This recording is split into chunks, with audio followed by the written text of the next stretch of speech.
This podcast is part of the Batman Universe Podcast Network, hosted by the BatmanUniverse.net. Check out everything related to Batman and the entire Bat family at the BatmanUniverse.net, including news and original content related to comics, movies, television, merchandise, video games, and more. Also, check out some of the other unique podcasts that TBU has to offer. Consider supporting this podcast by becoming a patron on Patreon. Even $1 can go a long way in supporting this content that you enjoy. Look for a link over at the BatmanUniverse.net to offer your support now. And now, on with the show.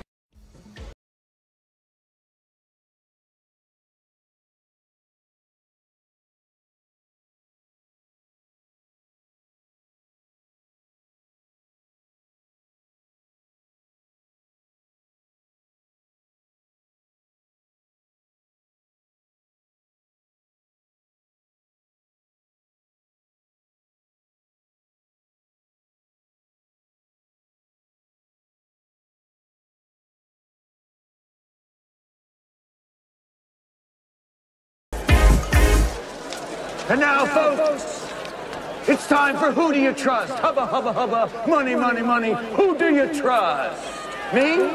I'm giving away free money. And where is the Batman? He's at home, washing his tights.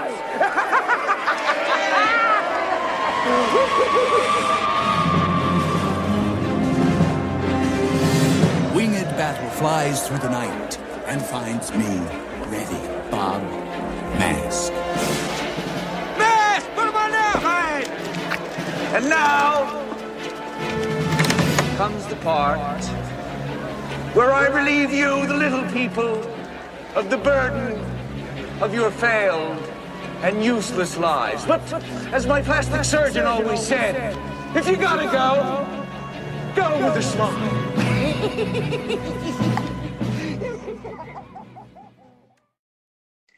Hey everybody, this is Tim, former GameStop employee.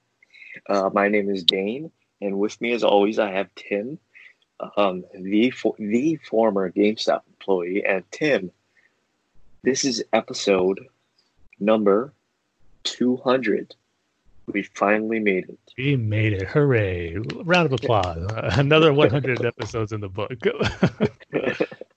Now, I wish we could do a full-blown celebration of 200 like the Joker did in Batman 1989. We were recording this episode on a float, throwing bags of money to all our listeners, but unfortunately we're not that big and don't have that big flow of cash to celebrate 200. But yeah, not like that's Gotham City did when they celebrated their 200th anniversary. Yeah, because we were talking about bills before we started recording, right, Tim? Yeah. And let's just say I pay more than Tim pays, or people in general. I guess you could say other people in America. I guess that you could say. So yeah, it's a bit of a downer, Tim, but I'm trying to look at the positive.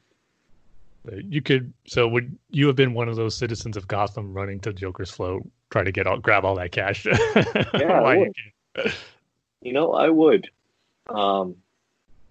It doesn't matter what happens after. I mean, I guess it does, but yeah. I mean, I'm willing to. Are you willing to take the chance? To take that risk. I'm willing to take that risk, Tim. I think it's worth it. We don't really get a good look as far as how big those bills were. Were they $100 bills they were throwing out there? Were they just singles or fives that the citizens of Gotham were running to and then eventually dying for? Or was it something that was actually would be worth it, or it was a couple $100, maybe even $1,000? So you would probably have to bring a bag, like a plastic bag, with you if it was singles, because I don't think you can stuff that much. I don't know, maybe you're stuffing it into your pants. Or You'd really just walk away with like $10 or $15. Yeah. Just singles. We don't know if the Joker was cheap. Maybe it was special Joker money. That's like, even worse. Like 25 cents, but it's a bill. Like everyone's rushing to get that money, and then they look at it, and there's no presidents on there. It's just the Joker's face. They find out they were screwed. Dang it. Well, I guess I'm dead now. Sorry, Dane. Well, I guess we can guarantee our listeners that at the end of this podcast, we won't be poison gas won't be spraying out of your earphones, your earbuds, your speakers, or your car, or your speaker. I don't know. Yeah, you should be safe. You know what? Let's just get to our Dark Knight Rises minute by minute commentary. This is our 146th minute, Tim. Dang, you're selling it short. No. Sorry. I'm going off of old show notes. Hold on 1 second. This is our 148th minute. There you go. We're going from minute 148, or the 2 hour and 28 minute mark, to the 2 hour and 29 minute mark. And as always, grab your VHS tape, grab your DVHS tape. Can't forget that one now. Yeah. My new favorite. And your custom VHS, your custom DVHS player. Don't forget that. You can't run it on a regular VHS player. Grab your Laserdisc, grab your beta tape, grab your HD DVD, grab your Blockbuster membership card, grab your Netflix physical subscription card. I can't remember if they gave out cards. Did you get a card? I don't think they did. I guess your physical media Netflix physical media envelope that all the discs came in. Yeah, because they used to send those resendable envelopes. Yeah, those big bright red ones. And grab our favorite, Tim. The way that The Dark Knight Rises, Avengers Endgame, all of these movies. It's the way the filmmakers wanted you to see this movie. Grab Their your vision realized. Yeah, their vision realized. Grab your VHS to DVD converted digitally copy, and just cue it to the 2 hour and 28 minute mark. Can you imagine for the 2 hour and 48 minute mark? It's like a 3 hour movie. Well, that's only for The Lord of the Rings. Yeah. So yeah, just grab any of those copies that you have and just set it to the 2 hour and 28 minute mark, and I'm going to do the countdown. So Tim, are you ready? I am ready. All right. 3, 2, 1, play. Yep, we're going to find out if Lucius Fox is going to survive. That was a big cliffhanger on our last episode. I mean, all he has to do is climb up. But will the water rise and beat him? Is that the real meaning behind the Dark Knight Rises title? The water rising up in that sequence? Because we do know that the fire indeed rises. Yes. And so does the Dark Knight. So the fire rises represents Bane. The water rising has to represent Batman putting out the fire. Hence the Dark Knight Rises. Oh.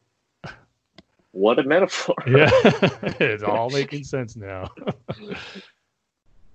See, this is the only insight we can get by doing this commentary for 148 minutes. And we just missed it, but Miranda Tate / Talia al Ghul just had an awkward death scene. Yeah, not the brightest acting moment in the Dark Knight trilogy, I will say. Just suddenly that shake and just nothing. She just stops. Kind of a weird thing. Yeah. Or if that was if Nolan had any different takes for that, and that was the reason, that was the one he decided to go with. I don't know. But not the greatest moment. Or what if that was the most what if that was the best one, Tim? Then I'd be real curious to see what all the other takes were like. That was the best. So yeah, that's it for our Dark Knight Rises minute by minute commentary. We're slowly getting to this finale, Tim. I wonder what's going to happen. Is Bruce Wayne going to survive? I mean, he's in the bat with the bomb. There's not too much after that. Yeah. I can't imagine what happens, Tim. We got a few more episodes / minutes to find out and wait. Yeah. Why don't you tell everybody about our featured topic for this episode, Tim? Yeah, so 200 episodes, thinking of ways to celebrate. But you know what? We really didn't have to do any of that work because Warner Brothers decided to give us a present for our 200th episode. I mean, who would have thought, Dan, they'd be that nice to give us this news and discussion to talk about for our 200th episode? That, of course, is the announcement of the Snyder Cut of Justice League being official. All these, I mean, I was going to say all these years, but it's really only been 2, or we're going on 3. But it's felt like a lot longer than that. Wouldn't you agree? Yeah. So people, you can stop trying to call AT&T customer service to request the Snyder Cut because they don't know anything about that. They're trying to help you with your cell phone plan, your data plan, or your text messages, or your new iPhone. But yeah, I guess for people that were looking for it, you're finally getting what you wanted. Yep. I got a lot of thoughts to say about this, but Dane, sure. I know, correct me if I'm wrong, but I kind of guessing you're kind of indifferent about it. So I'll let you go first. So how your reaction was to the news. Yeah, because my thoughts on it are pretty quick. The Justice League was a bad movie. It's just a bad movie. I know some people enjoy it, which is cool. I mean, like me, like Tim. Just not for me. It's not really a good movie. I don't even think I can't remember. Did I see it when it came out? I don't think you saw it in theaters. Yeah, I don't think I saw it in theaters. I think I waited until it was on iTunes, but yeah, I'm not really hot on that movie. I didn't like it. I don't think the Snyder Cut will change my mind.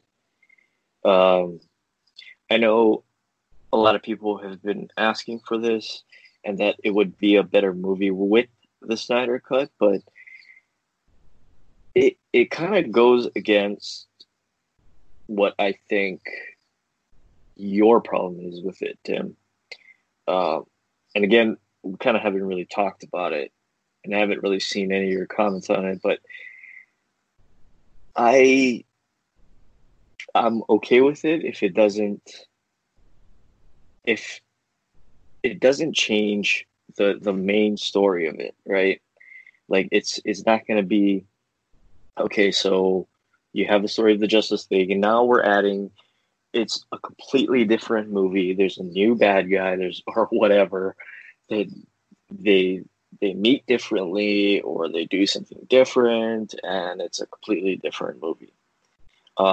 I don't think that's what it's going to be, but you see all these news reports that like HBO or Warner Brothers or whoever is shelling out like $20 million for Zack Snyder to do this, I guess.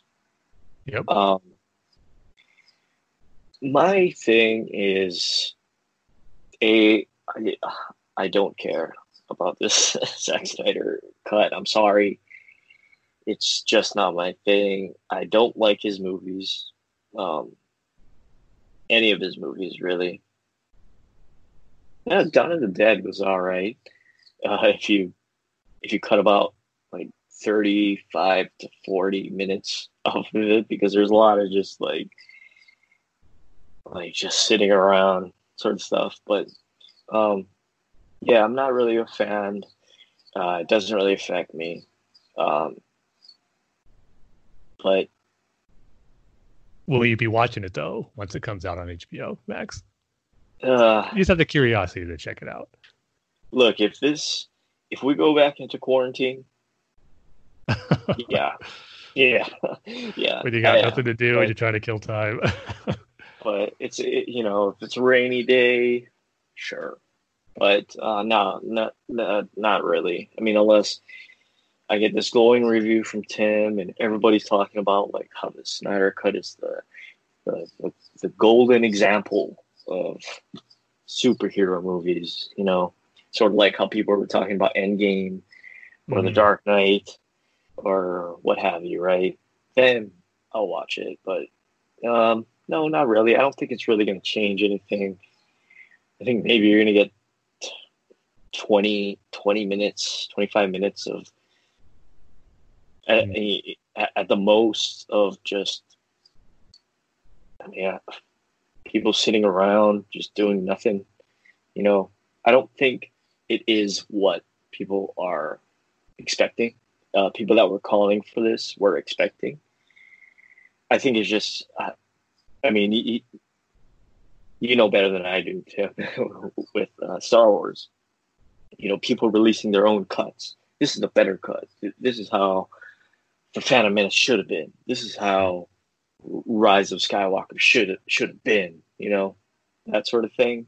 I don't think it's going to be that. And that would be my only problem with it, if it is. If, it's one movie and then the Snyder Cut comes out and it's a totally different movie. Well, Dane, I think that's actually... Go ahead. I was going to say that's, from everything I'm hearing and what I follow, that's pretty much exactly what it's going to be. I'm expecting it to be something totally different. And from the stuff I've been hearing, reports about it, it's going to be a completely different experience than the theatrical cut. I mean, what are we talking about? Because that movie has been filmed already. I mean, it's done. But they had all those reshoots out when Josh Whedon came on board. And okay, yeah, sure. From what I'm hearing, and again, who knows what's actually accurate, but I believe Zack Snyder said about, from what was actually in the theatrical cut, it was about like 1/4 of what he actually shot. And he has hours of footage that wasn't used in there. Oh, no. So it is going to be one of those completely different things. And I think that's actually for the better. I mean, why go through all this trouble and length to get it out when it's going to be minor changes and just like a few extra minutes of stuff?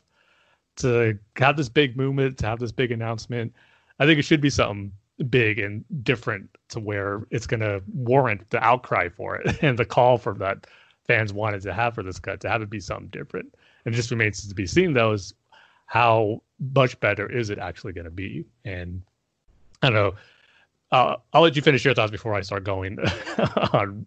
I don't want necessarily rant, but just my thoughts and feelings on the whole thing. So I don't know if you have anything more you wanted to say about it, but I didn't want to cut you off and to start going into my whole thing about it. No, I guess my final thought is, I hope this doesn't become the standard, where a movie comes out, it doesn't do what you think it's going to do, right? Mm-hmm. Rise of Skywalker is a perfect example of that. Mm-hmm. And I hate to, constantly bring that up, but just the last two Star Wars, Last Jedi and Rise of Skywalker, is the same thing. You just have different opposite sides wanting the different changes. Sure, but like, I mean, I guess I just hope it's not like Rise of Skywalker, where it comes out, becomes the standard, and then there's.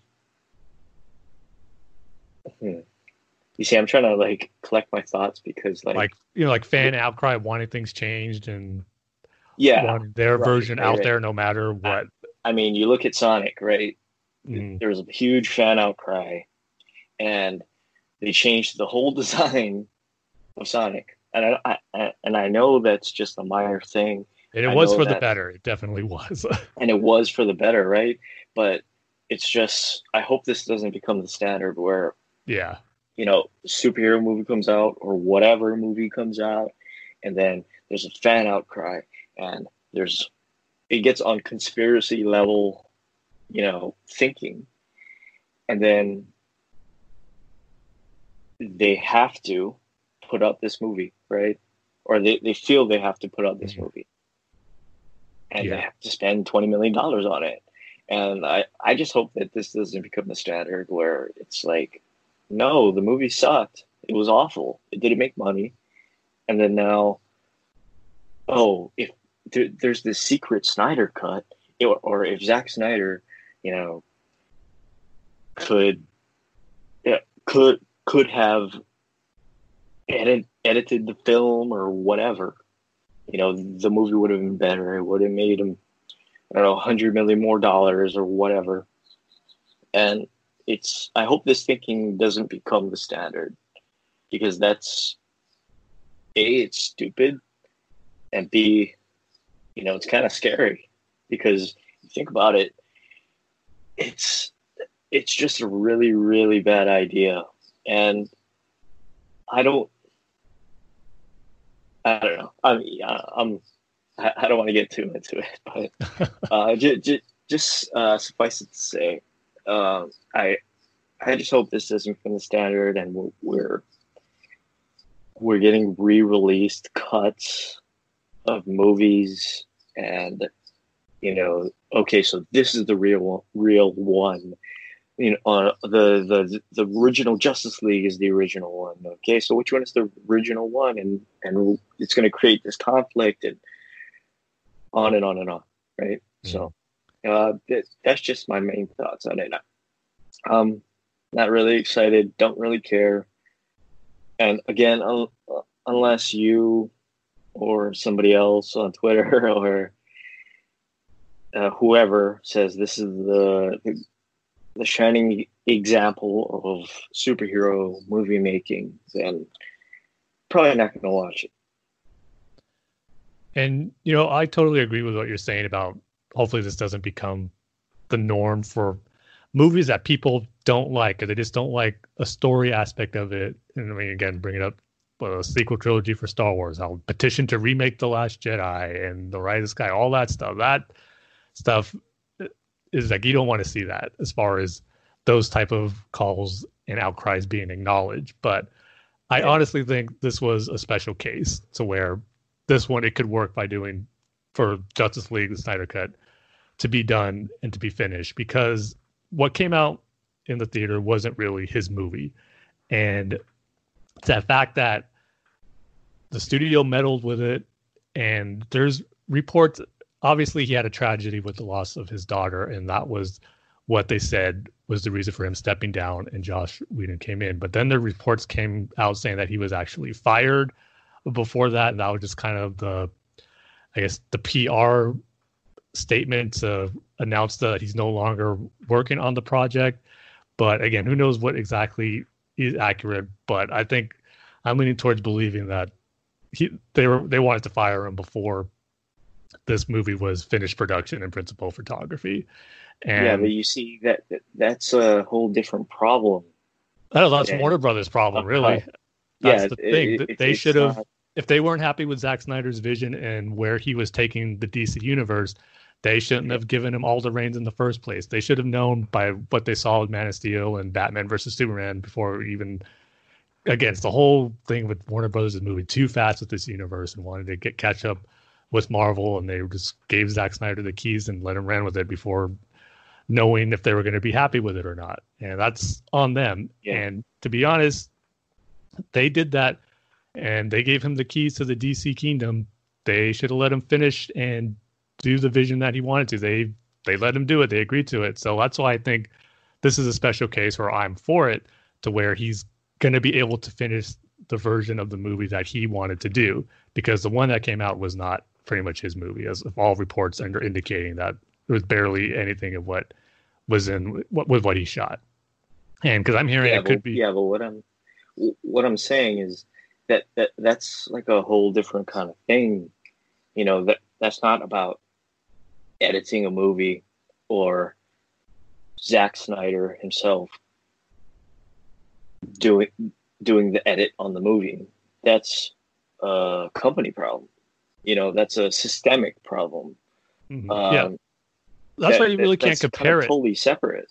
right? That's why you really can't compare it to the Yeah. fan outcry to Last Jedi or Rise of Skywalker wanting a re-edit or a remake, because the directors weren't fired off those projects. They got to do what they wanted to do. So that's what you got to live with. Technically, yes, but the director was fired of Episode 9. Well, that was before. No, I'm just. As far as the movie I'm being in just giving production you a and all hard time. that, it wasn't like JJ took over and did his script. JJ Yeah. went in and did his script and made the movie he wanted to make. So that's the thing. With Zack Snyder, he didn't get to make the movie he wanted to make. Yeah, I guess the sort of conspiracy level thought about Rise of Skywalker is, the director, right? When Abrams took over, and then B, you have him and the writer Chris Terrio talking about the ending and stuff, and like, oh no, but Palpatine is this, or Rey was supposed to do this, and on and on and on, and with Ben and everything. That's sort of what I was kind of comparing, but that's the thing. It was their choice. They had the creative freedom. Yeah, right. Zack Snyder did Sure. it. Right. So sorry, I keep on interrupting. No, it's okay. Yeah. So, like I said, I kind of had mixed feelings when I heard this right off the bat. I'm just shocked that this happened because I never expected to get this. And as you know, anyone who listens to the podcast or follows me on Twitter, I've been very quiet about the whole release of the Snyder Cut movement. I barely commented or did anything regarding that because I just thought it was a pipe dream that wasn't going to happen. I didn't see it. It's almost like I didn't want to spend too much time and energy doing that because I really didn't see it was going to happen. And not to mention, I didn't want to be part of that toxic fandom that was not every fan behind the release of Snyder Cut movement. It was like that. I definitely don't want to make that impression that everyone behind release of Snyder Cut was toxic fans, because that's definitely not true. There's definitely some obviously good, respectable fans out there who really want to see Zack Snyder's vision of this movie, and I totally respect that. But just those toxic fans just put it like a bad stain on the movement, because that's the ones that got the focus. Those who are issuing death threats to different people involved and just being real nasty. People like Jeff Johns saying he knows nothing about DC and ruined the movie franchise when you couldn't find a more creative talent who respects the DC universe and characters more than Jeff Johns. So there's a lot of nasty, negative people that were there trying to behind this movement to get it made. So there's a part of me that feels kind of bad that this is almost like a reward for those people. And I hate to feel that way because I know there's a lot of people who are, like I said, respectful and just wanted to see this vision completed and who are through the roof happy about this. And that's awesome that they're feeling this excited.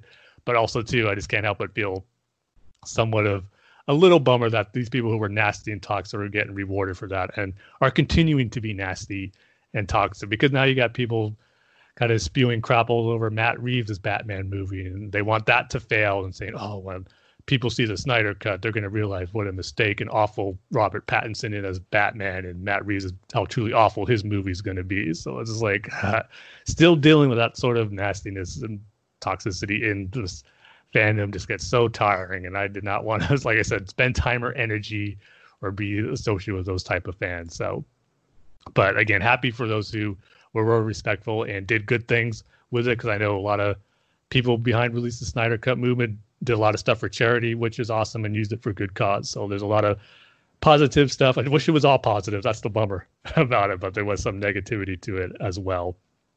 So that's why some of my mixed feelings on it, I'm going to go with the negative first of how I'm feeling about it. And that was part of it. But another thing I'm just wondering too, going into it, is this going to be something where it's going to be cool to see and finally get Zack Snyder's vision of what his Justice League is going to be, but will it truly be his full vision? Part of me thinks this is going to be a half-finished story of the story he wanted to tell with these DC characters, because who knows how long this is going to be. I'm hearing on the Hollywood Reporter, they had a breakdown of how all this went down regarding the time frame as far as when Warner Brothers contacted Zack Snyder. This all pretty much started on the second anniversary of the movie's release back in November, where the Warner Brothers chairman, I believe his name was Toby Emmerich, contacted Zack and his wife Debbie Snyder about if they're going to be interested in finishing this, because he realized the fan base wants this, and they wanted to see if they'd be willing to do it. And that's how the ball got rolling. And even before the announcement got made, we heard rumblings from insiders and like Hollywood trade reporters kind of laying down like the teases that something's going to happen. You see some vague comments from people saying, "Oh, I was wrong. This is happening. Get ready for an announcement." And sure enough, a few days later, that's when it happened. So we kind of got a little inkling that something big was going to go down with the Snyder Cut. But it wasn't until earlier this past week, as we're recording this on May 23rd. You're probably listening to this pretty far in advance in the future, like probably 2 weeks from when we actually recorded this. But the news came down on May 20th when it was officially announced that the Zack Snyder Cut was happening.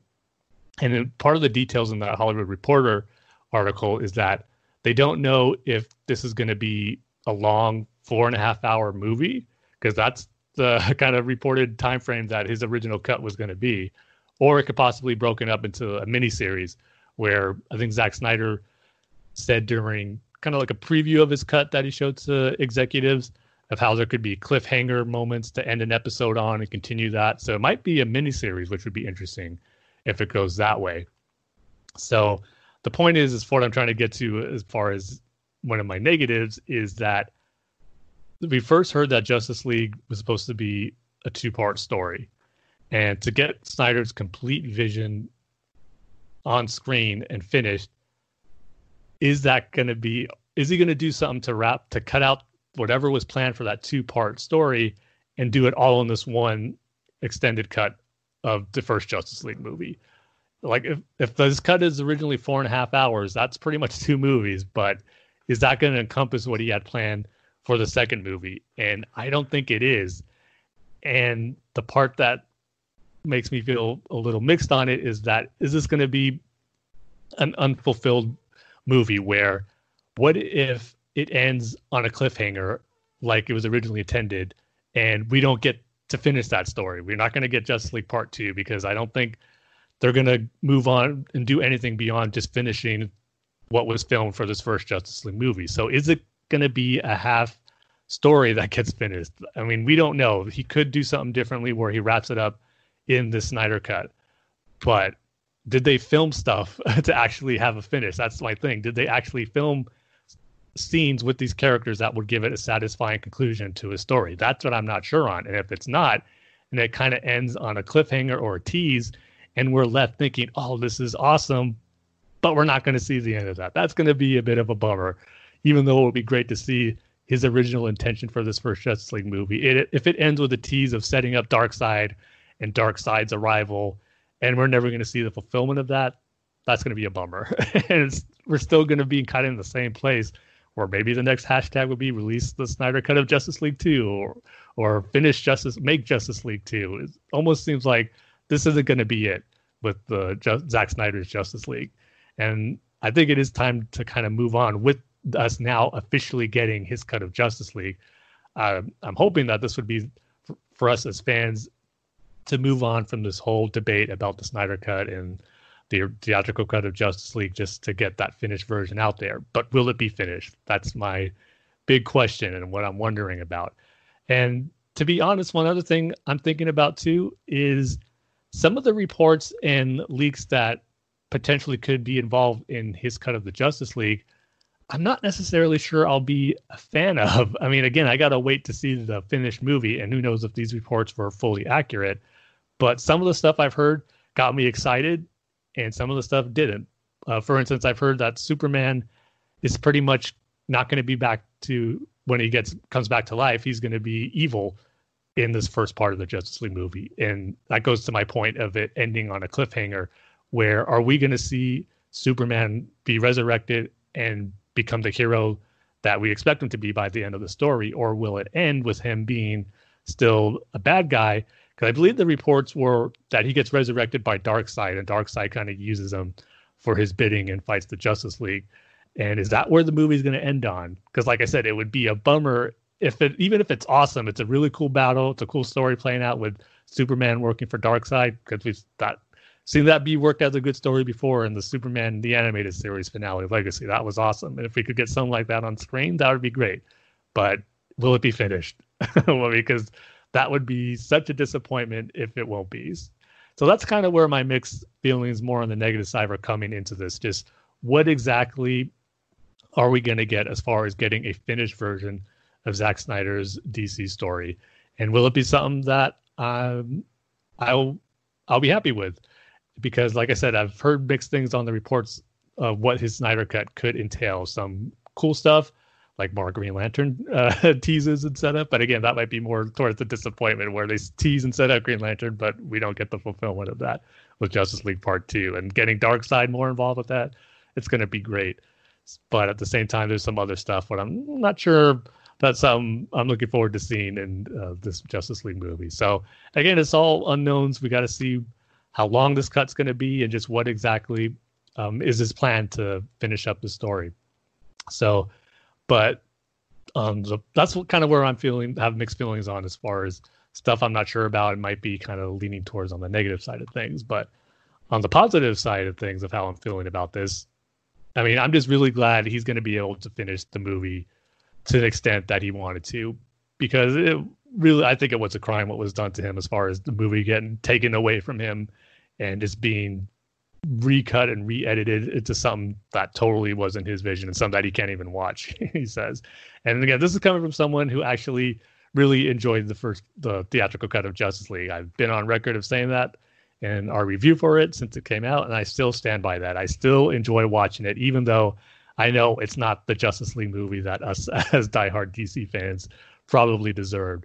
And maybe Zack Snyder's cut will be that. We don't know, but I'm just glad he's given the opportunity now to do and kind of, because I think what was done to him was kind of the like an injustice was done to him as far as him not being able to finish the vision that he started off all those years ago when, like I said earlier, Warner Brothers gave him the keys to the DC kingdom, and they should have just let him seen it through, besides try to scramble and save in their mind, save what they could with it, and end up backfiring on them big time. So might as well just let him finish with his vision and try to tell the story he wanted to tell.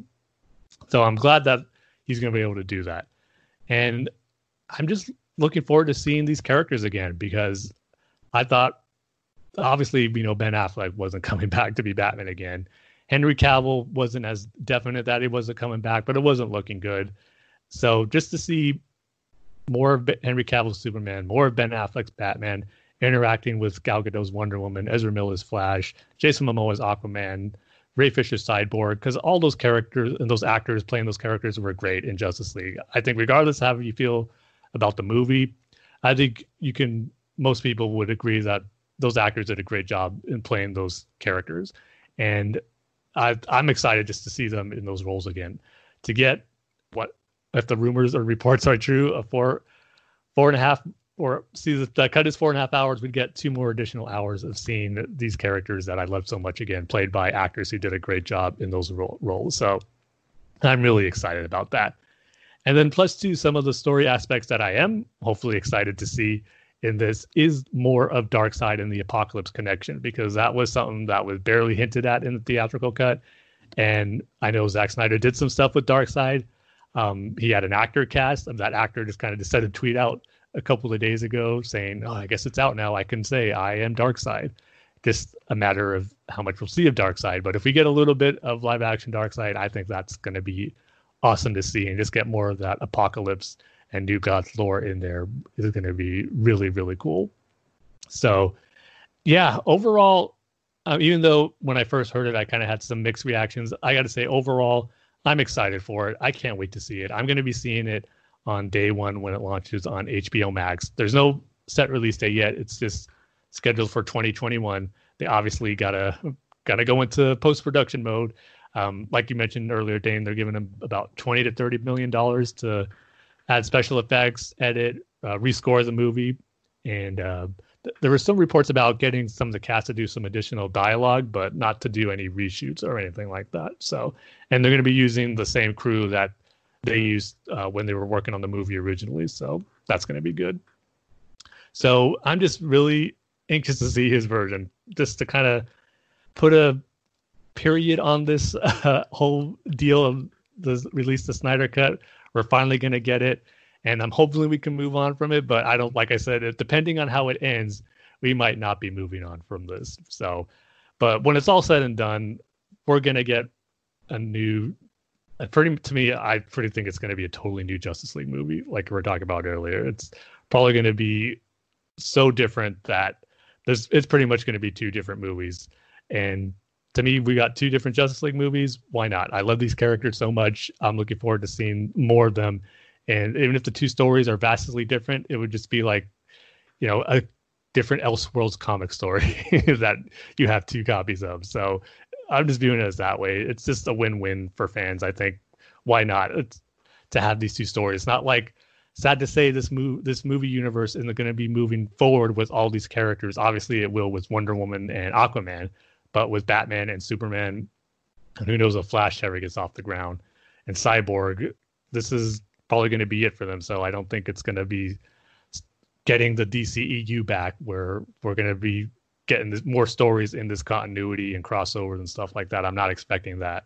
So I'm just hoping this puts wraps a nice bow around this story arc that Zack Snyder started with Man of Steel, because it's been hit and miss for me. I loved Man of Steel. BVS was disappointed where it first came out, but I've come to appreciate certain aspects of it and overall enjoy it for the most part, despite having some problems with it. And Wonder Woman was great. Aquaman I really enjoyed. And Justice League, like I said, I enjoyed too, but even though I know it could have been better. So the DCEU has been hit and miss, and it's not like that's going to continue regardless of. I mean, I guess I can't say that definitively because I never thought the Zack Snyder Cut would be released. So let's say it's just such a big hit. It does great numbers. It's well received. It's what everybody was hoping for. Maybe Warner Brothers will be convinced to continue on with this universe, but I do have a hard. Well, see, that's another thing. It could be an exclusive thing to HBO Max. If they want to continue with this version of these characters, maybe they will do more limited series with them. We don't know. So it's all, I don't know. You can look at it different ways, thinking this is going to be it, or depending on how it is, it could be a launching point for more stories with these characters, maybe just done in a different way. So we'll just have to wait and see. But again, I was just surprised it happened. I was not expecting it. So if nothing else, I got more DC content to look forward to in live action with these characters, and I'll always be excited about that. So the Snyder Cut is happening. This is something we'll probably be following over the next year as we get probably more story details. Trailer, I think it was reported that Zack Snyder's already working on cutting a trailer for it. He already released a picture of the Atom, Ryan Choi, as who was supposed to be in the movie. So there's going to be some more teases and stuff as we get to that 2021 release, I should say. And that should be fun, just to getting different glimpses and looking at what we could expect from his original cut of the Justice League. So, yeah, I mean, what better way to celebrate 200 episodes than getting a big milestone bomb dropped like this for us to talk about and to debate about, because it's not something that I think everyone just can immediately be excited about, because the points you brought up, Dane, were well valid as far as just setting a precedent for something you don't want to see too much in Hollywood and when it comes to movies and fan expectations, thinking when they just don't like something, they think if they scream loud enough, they can get what they want. And that's not a precedent I don't think anyone wants to be the norm. But I do think this is definitely a special case where this is an exception to the rule, where it's good that this is happening this way. Just a matter if the content we're giving is going to satisfy those who are going to watch it. Because I really think it's going to be broken down like this. Those who did not like Justice League, or just even Zack Snyder's vision of the DC universe starting from Man of Steel and BVS, I don't think this is going to change anyone's opinions on that. If you weren't happy with the tone and direction Zack Snyder took those movies and these characters in the previous movies, I don't see how more of his vision is going to change your mind on that. And then I think for those who loved his visions and enjoyed those movies immensely and who really wanted to see us cut, I don't think there's going to be much to sway those to not like it and to go into the movie, or I should say, after watching the movie expecting and not liking it, because I think you just have this high expectations. You wanted this so much, you're probably gonna love it no matter what, because this is something you've been clamoring for after being such a huge fan of the direction he's taking these characters. So that's why it's interesting to think about how it's not really gonna move the needle to go on more with this universe, I think, because this universe, I'm sad to say, was not successful enough with the mainstream and in the box office. Obviously, we wouldn't be in this position if that's what the case. So and having more of that vision on a streaming platform, I personally don't think it's going to be enough to launch any continuing stories in this universe with this direction of characters. But again, who knows what can happen? Anything can happen now, as we're seeing with this. So it's just going to be interesting to see how it all plays out. And I'm looking forward to watching it once it comes out in 2021. So, yeah, that's my thoughts on the Snyder Cut of Justice League officially happening. Never thought we'd be talking about it, but here we are on our 200th episode talking about Justice League, a movie obviously every comic book fan wants to see done really well in live action. And hopefully this will be something that fans will look at more fondly than what's on Blu-ray and DVD now that you could watch, even though I do enjoy it. But if it's something more epic and better than what we got, I mean, what's wrong with that? So we'll see, but it's definitely coming when I thought it was never going to. So Yeah.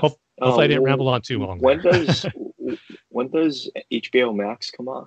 It actually comes out in a couple of days as we're recording this episode. I believe it's May 27th. Because I've been seeing ads for that on Twitter, every site I go to, and I'm already signed up for it. So yeah, I think it's if you already have an HBO Go or Now account, you automatically are signed up for HBO Max, which is cool because I already have HBO Now.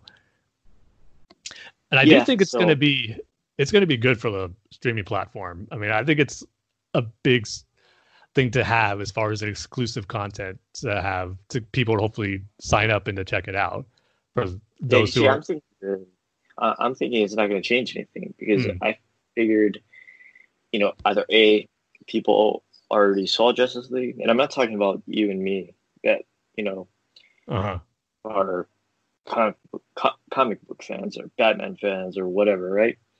I'm talking about just your average consumer. Okay.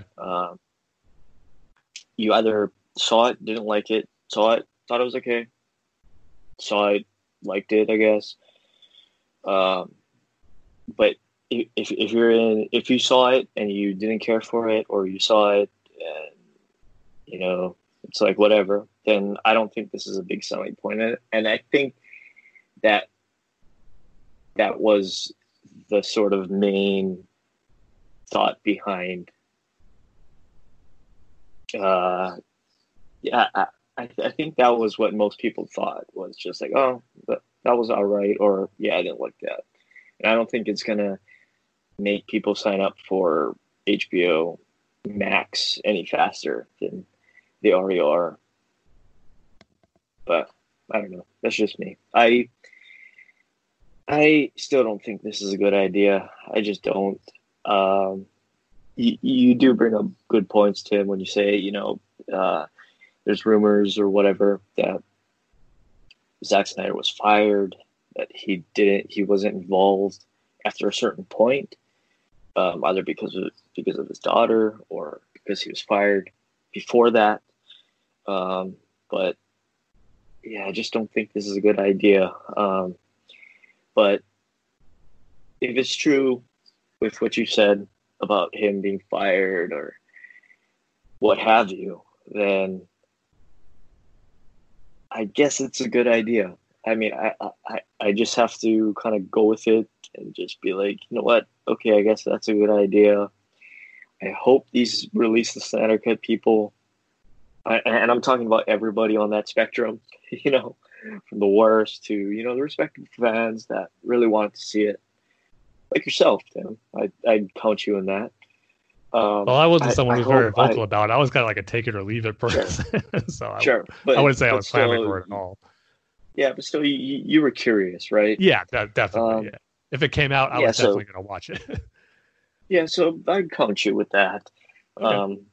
But I do hope you guys get what you want, and I hope that it is what you want, you know? Yeah. Because can you imagine if it comes out and it's not what people wanted? It's not what people were expecting. It's not better. It's just the same. And um, people start saying, like you said, them release the Snyder cut or re-release. I don't know how the hashtag would work for that. They'll think of something, trust me. um, yeah, I just hope it's what you want and this doesn't turn into a big thing. I think this is a bad decision, especially where we're at now with everything going on in this fandom. I just don't think it's a good idea. But well, speaking from a production standpoint, it kind of makes sense that they would want to do this because, as we know, a lot of production has stopped on films due to COVID.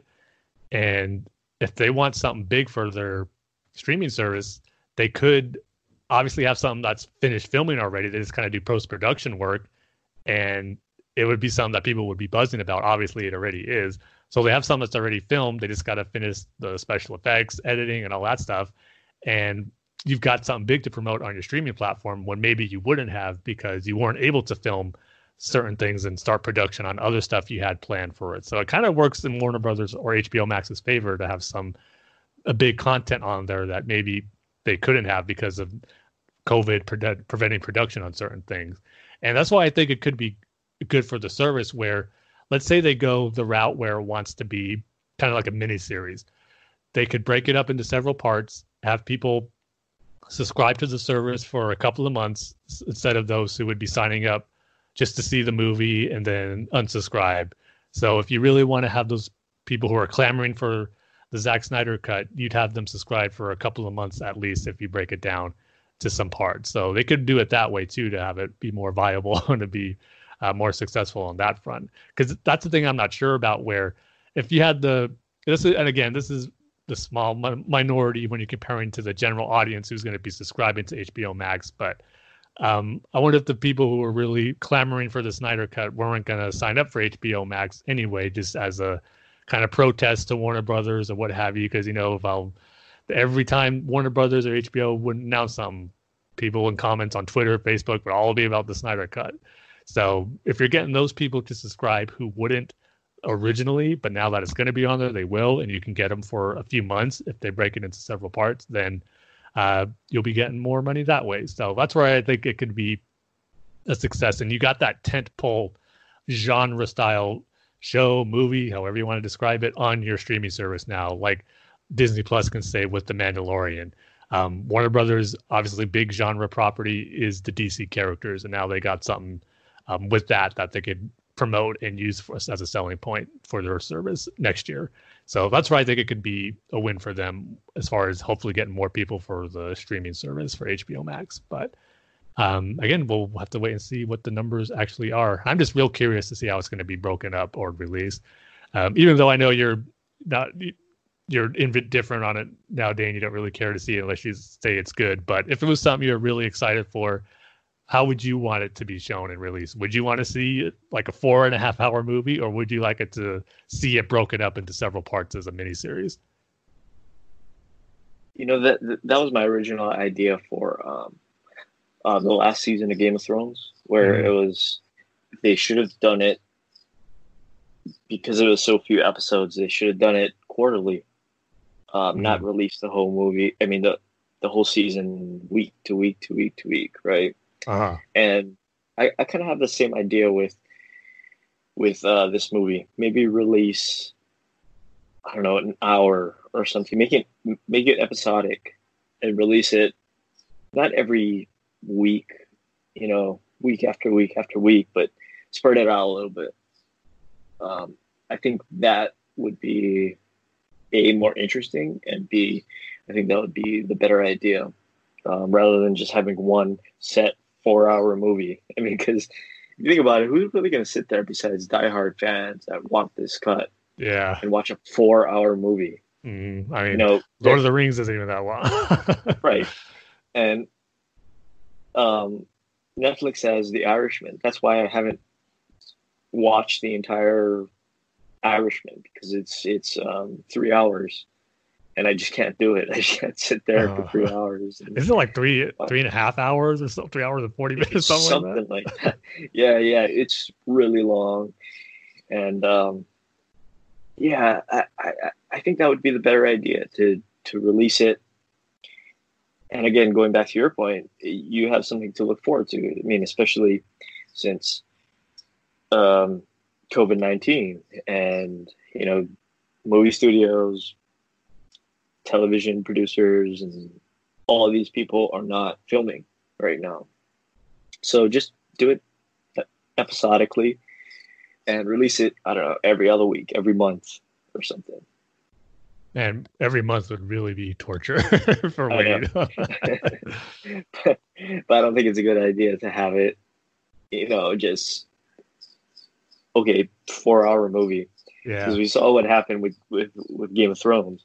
Maybe spread it out a bit.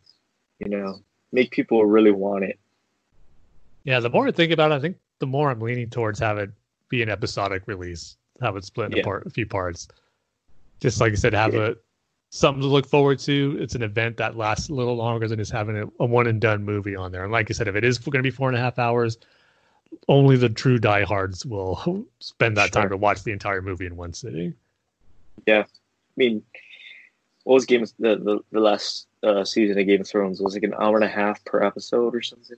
Almost. I think the last episode was pretty close to that. Right. Yeah. So I think if you release it in an hour and 30-minute or hour and 10 or 20-minute chunks and spread it out. Yeah. I mean, that way, if they really wanted to milk it and kind of release as many as they can, it can only be like a half hour to 40-minute per episode, so to speak. And you can get more mileage out of that way and have it be on there a few more months. And then when it's all out, then you can release like the ultimate 4.5 hour cut for the diehard fans. Yeah. So they have options. I'm just looking at HBO Max's launch, or what they're launching with. If nothing too much on original content for me that gets me really excited at launch, but their collection of catalog of movies should be really good, and even some of the TV shows. Yeah, what is their movie? Oh, you're really excited for the Conjuring 2? See the Conjuring 2? I thought I read they're going to have some of the old classic Godzilla movies on there. That's going to be cool. Yeah, Wonder Woman. Oh, Tim, I'm sure you're excited for The Matrix. Because I don't own those already, right? Oh, you, Tim. I got you pinned, Tim. You're excited for Crazy Rich Asians, aren't you? That's why I got my subscription. That's why I subscribed to HBO Now ahead of time.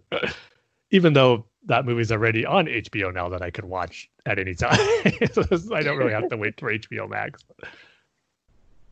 I'm just looking through their originals. I think as far as right off the bat, the only original that I'm going to check out is the new Looney Tunes. I love the Looney Tunes cartoons. Yeah, Looney Tunes.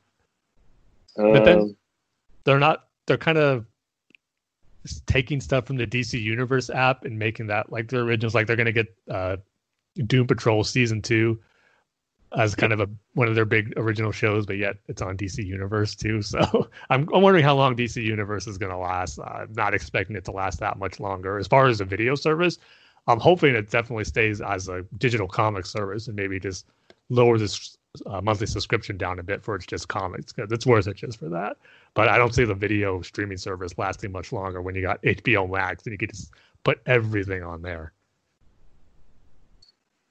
So they're having, or they're just putting up entire runs of television shows.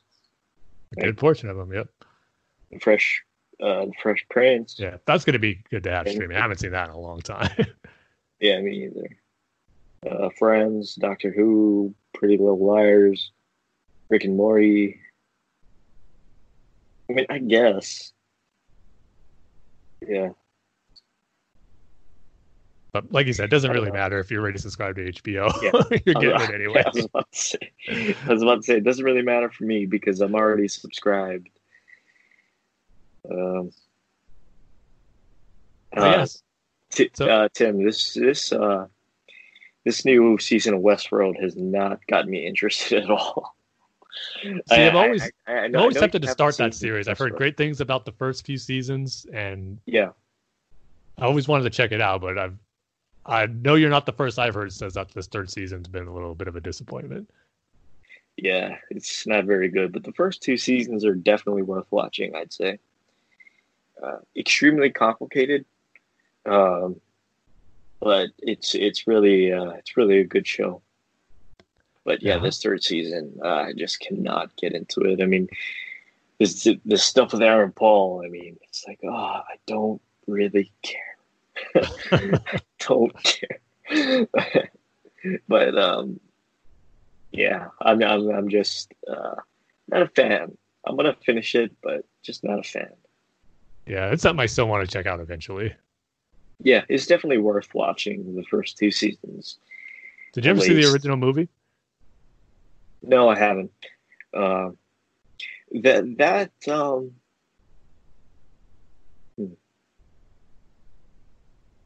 Yeah, I'm just I saw it, but I just can't get into it. I mean, especially with this new series, and like you see, that has the same problem where it's like you have this old movie that some people like, might even call it a cult classic or whatever, but then you have this high-tech new show that looks really good, and it's like, okay, so I'm just gonna go to the high-tech new show that looks really good. You know what I mean? Yeah. So That's what I'm curious on, because I haven't followed this TV show too much, and I saw the movie like a long time ago, so I don't remember it too much. I just know the basic plot.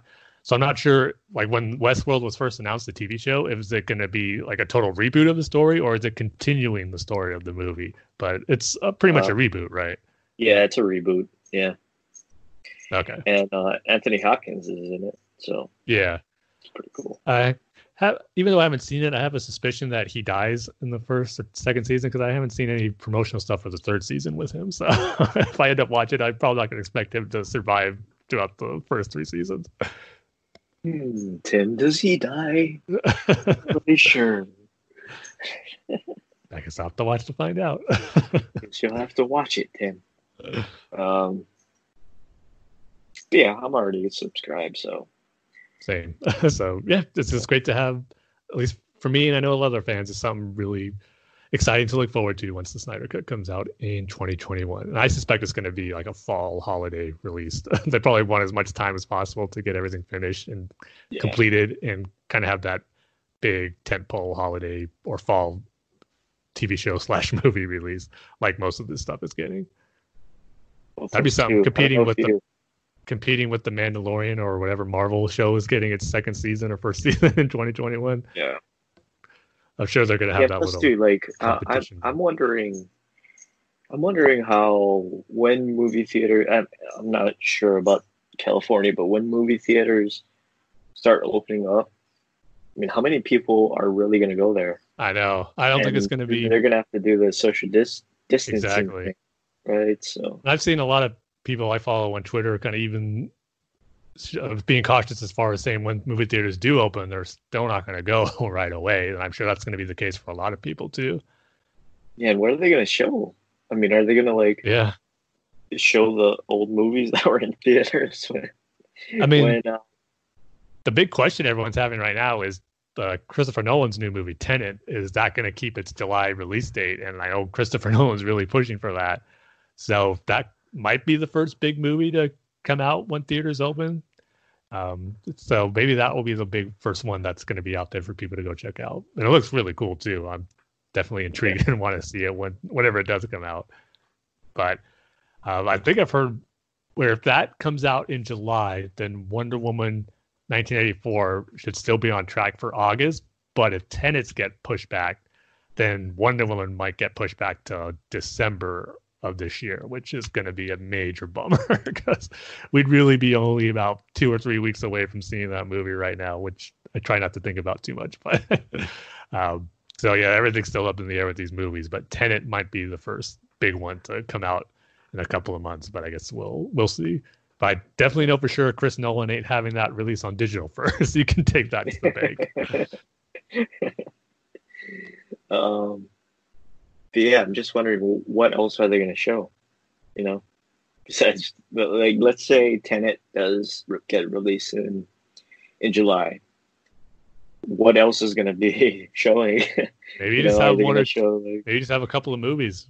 I mean, to keep that social distancing up more, maybe you only show a couple of movies at a time, and that's how they'll do it. Yeah, that's true. It's definitely going to be different when movie theaters do open. It's not going to be like how it was before, that's for sure. Yeah. But I'm totally all for just having empty spaces of seats and rows watching a movie. Yeah. That'll be nice. Yeah. If that's the case, I'm there at the movies day one when they reopen, because that's why I don't like going to movie theaters, especially the old style movie theaters where you're not separated. Mm-hmm. Yeah. I just can't do it. That's why I wait for home releases unless it's a movie I really want to see, like Tenet. Yeah, so it's going to be interesting. That's for sure. Movie theater going is going to be a whole new ball game once stuff starts reopening and coming out again. So we'll just have to adapt, like we're adapting to everything else right now.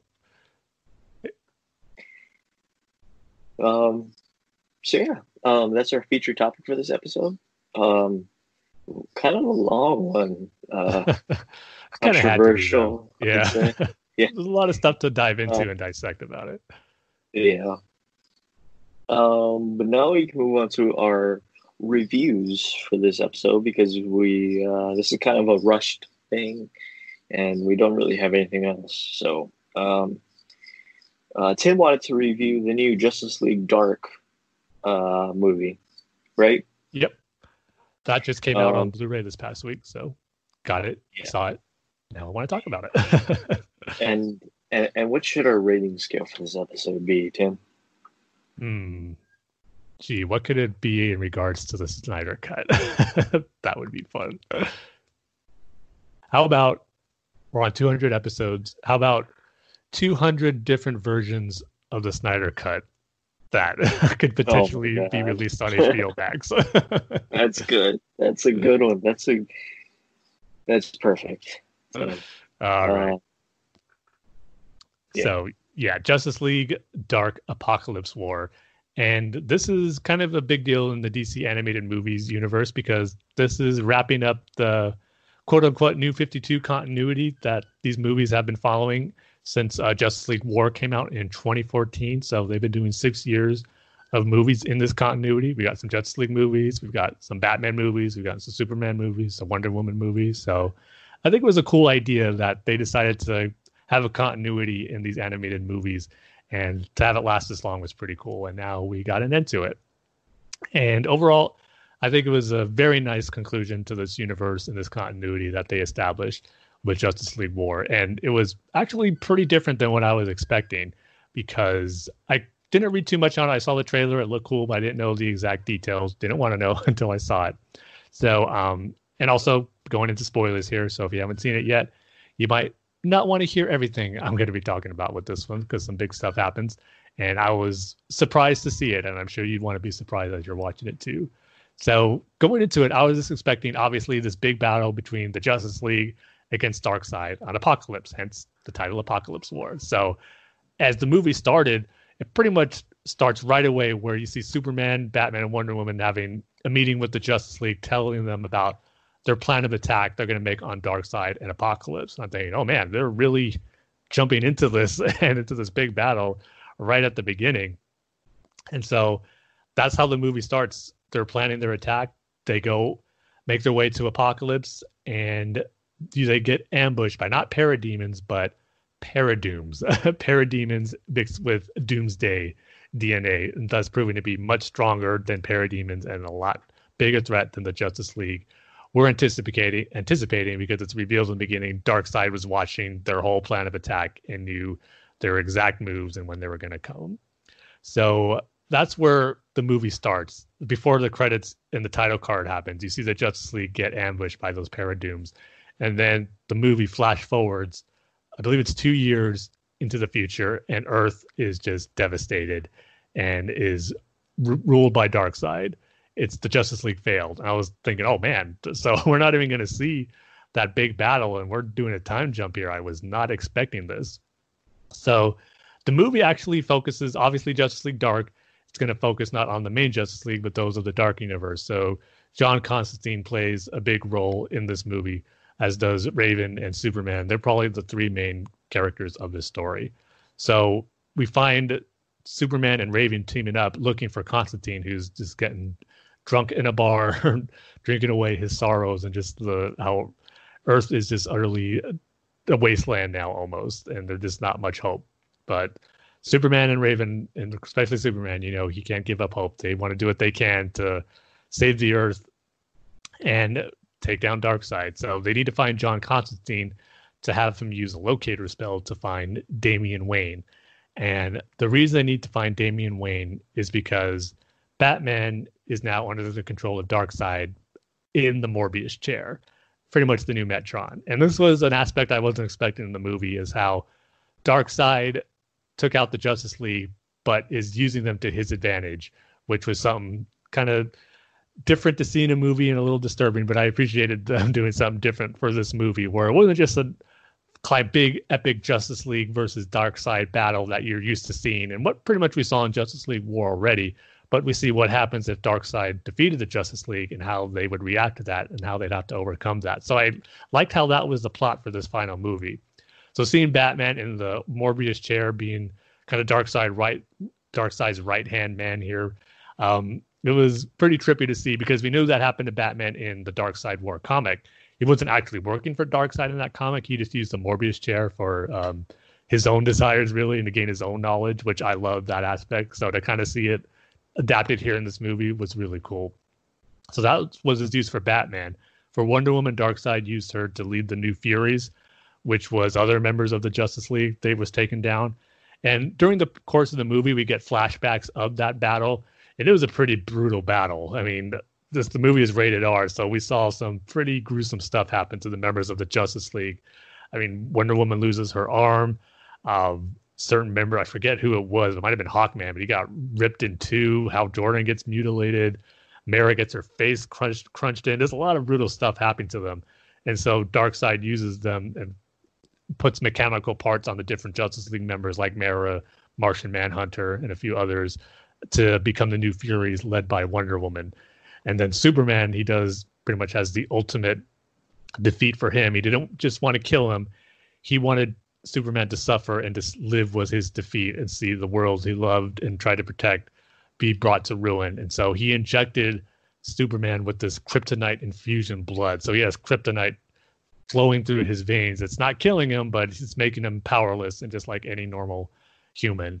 And then we have the Flash, who he captured, and just running on a treadmill nonstop, pretty much being the generator for Apokolips, because Superman's plan is to get Damian Wayne to try to gain access to Apokolips, and have Damian get through to Bruce to try to snap him out of Darkseid's control. And from there, they can take out the generator and destroy Apokolips. But with Flash being involved there, it kind of adds a wrinkle to that. So the course of the movie, you see Superman, Constantine, and Raven. They meet up with Damian. Damian's at odds with Superman because of his plan and just over anxiousness to defeat Darkseid. It led to their ruin and allowed his father to be controlled by Darkseid. So Damian, there's no love lost between him and Superman. And another thing that was revealed once we meet up with Damian is he's pretty much the leader of the League of Assassins now. And during that battle, while the Justice League was attacking Apokolips, Darkseid attacked Earth, and the Titans were left to defend Earth, and Dick Grayson was killed. But Damian try to use the Lazarus pit to resurrect him, which it did, but it made him insane. So he has to kind of keep him locked up in a padded room in a straitjacket. So it was pretty brutal to see Dick like that too. That was not fun. But so after they meet up with Damian agrees to help. Lois is kind of running this group of freedom fighters, and she's trying to recruit the Suicide Squad, led by Harley, which is made for a fun sequence with Harley and Lois going at it in a wrestling ring and them having a fight. If whoever wins, if Lois won, she would get Harley and the Suicide Squad to help her, which she does, and so they do help.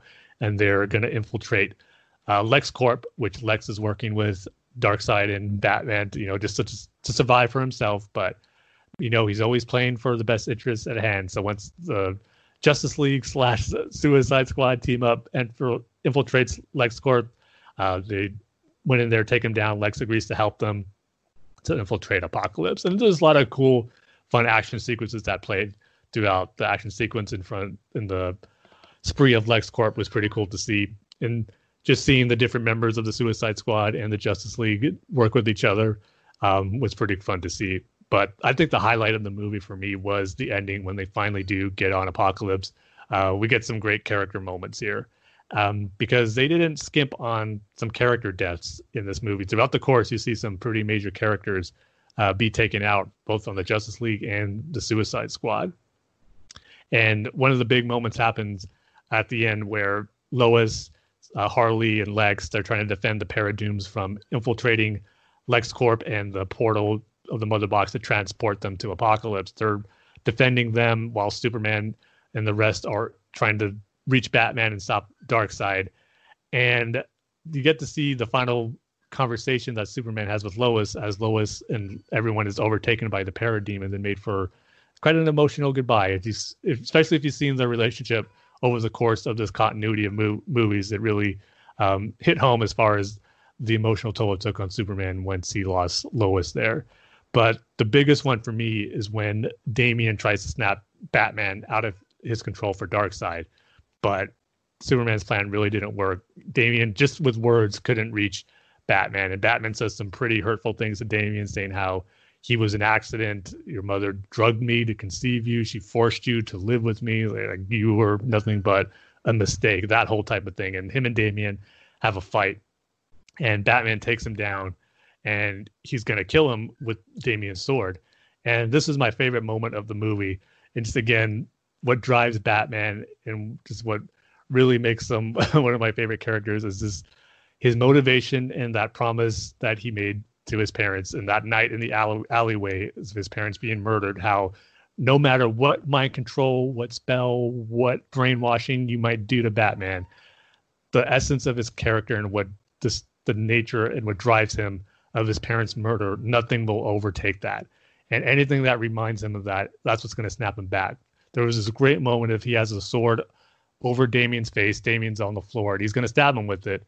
But then it cuts to a flashback of Joe Chill pointing the gun at Bruce Wayne as Bruce Wayne is sitting as a little kid in the same position as Damian. And Bruce seeing Damian like that triggers the memory of his parents' death. And once he remembers that, that's what snaps him out of Darkseid's control, and he becomes Batman again. It was just a really well-directed scene. And again, just drives what Batman's all about and just how important and what that night means to him as a person. It's just great to see him use that to snap out of it and to spare his son. But then we get another big emotional moment where once Darkseid realizes Batman has snapped out of his control, he fires his Omega beams at him, but Damian steps in front of him and sacrifices himself to protect his father. And that was pretty brutal. You see the charred, smoked body of Damian. Like I said, like really brutal seeing a teenage kid like that all burnt up and saying goodbye to his father. And Bruce gets really emotional with that. So again, a lot of great emotional moments for these characters we've seen in multiple movies have these payoff was just really well done. And the other thread to this was that Constantine and Raven are kind of having their own battles where in the initial fight on Apokolips 2 years ago, Constantine saw Zatanna, his girlfriend, be killed by parademons, and he just ran away. He didn't help her, and he had that guilt and lost the respect of a lot of heroes for him just running away. And he wanted to make up for that. And Raven, she still has Trigon trapped in her medallion in her forehead, and he's constantly telling her to let him go to defeat Darkseid. And that was their trump card, where he does get freed. Constantine says he'll kill Raven if she starts to get overtaken by Trigun, because she told him to do that if that ever happened. But Constantine had other plans. He wanted to use Trigun for himself to make up for his failures. He wanted Trigun to inhabit his body, but instead Trigun inhabits Superman's body, and he cures the kryptonite poison that was in him when he was inside and starts to fight Darkseid. That was a cool fight, but what was even better is when a Trigun gets taken out of Superman, and Superman gets his powers back, he's back to normal, and he has this fight with Darkseid. Now that was an awesome fight. To see the final showdown between Superman and Darkseid was cool. But they still have to get out of there. Raven's able to restore and kind of resurrect Damian with her powers. And their plan was to pretty much trap Darkseid into this unknown. I forget exactly what the term was, but just into the abyss of like not Apokolips, not on Earth, just in this unknown abyss to keep him trapped there.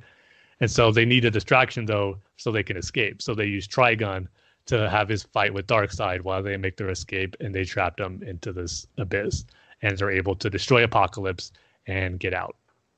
And then the movie ends surprisingly, where we knew this is the end of this continuity, but everything is ruined. Characters are dead. The Earth is a wasteland.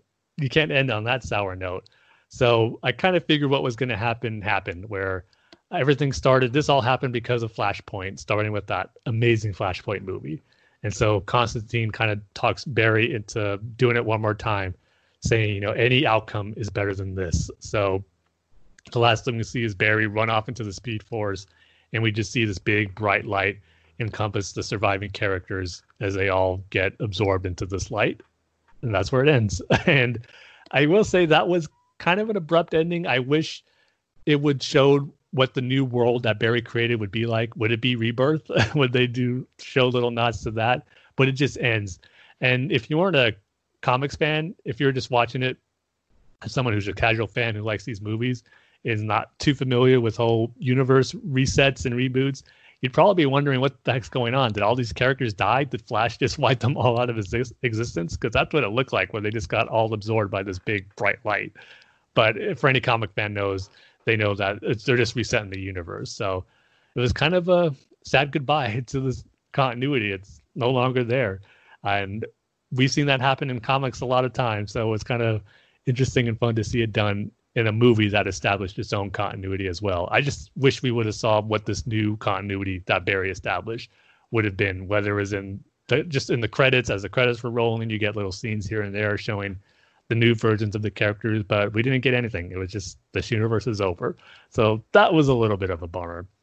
But overall, I really enjoyed it. My only other bummer is that Green Lantern really got, underserved in this movie. Hal Jordan didn't have any lines of dialogue. You just see him get taken out by the Paradooms. And then there was a moment where Darkseid attacks Oa.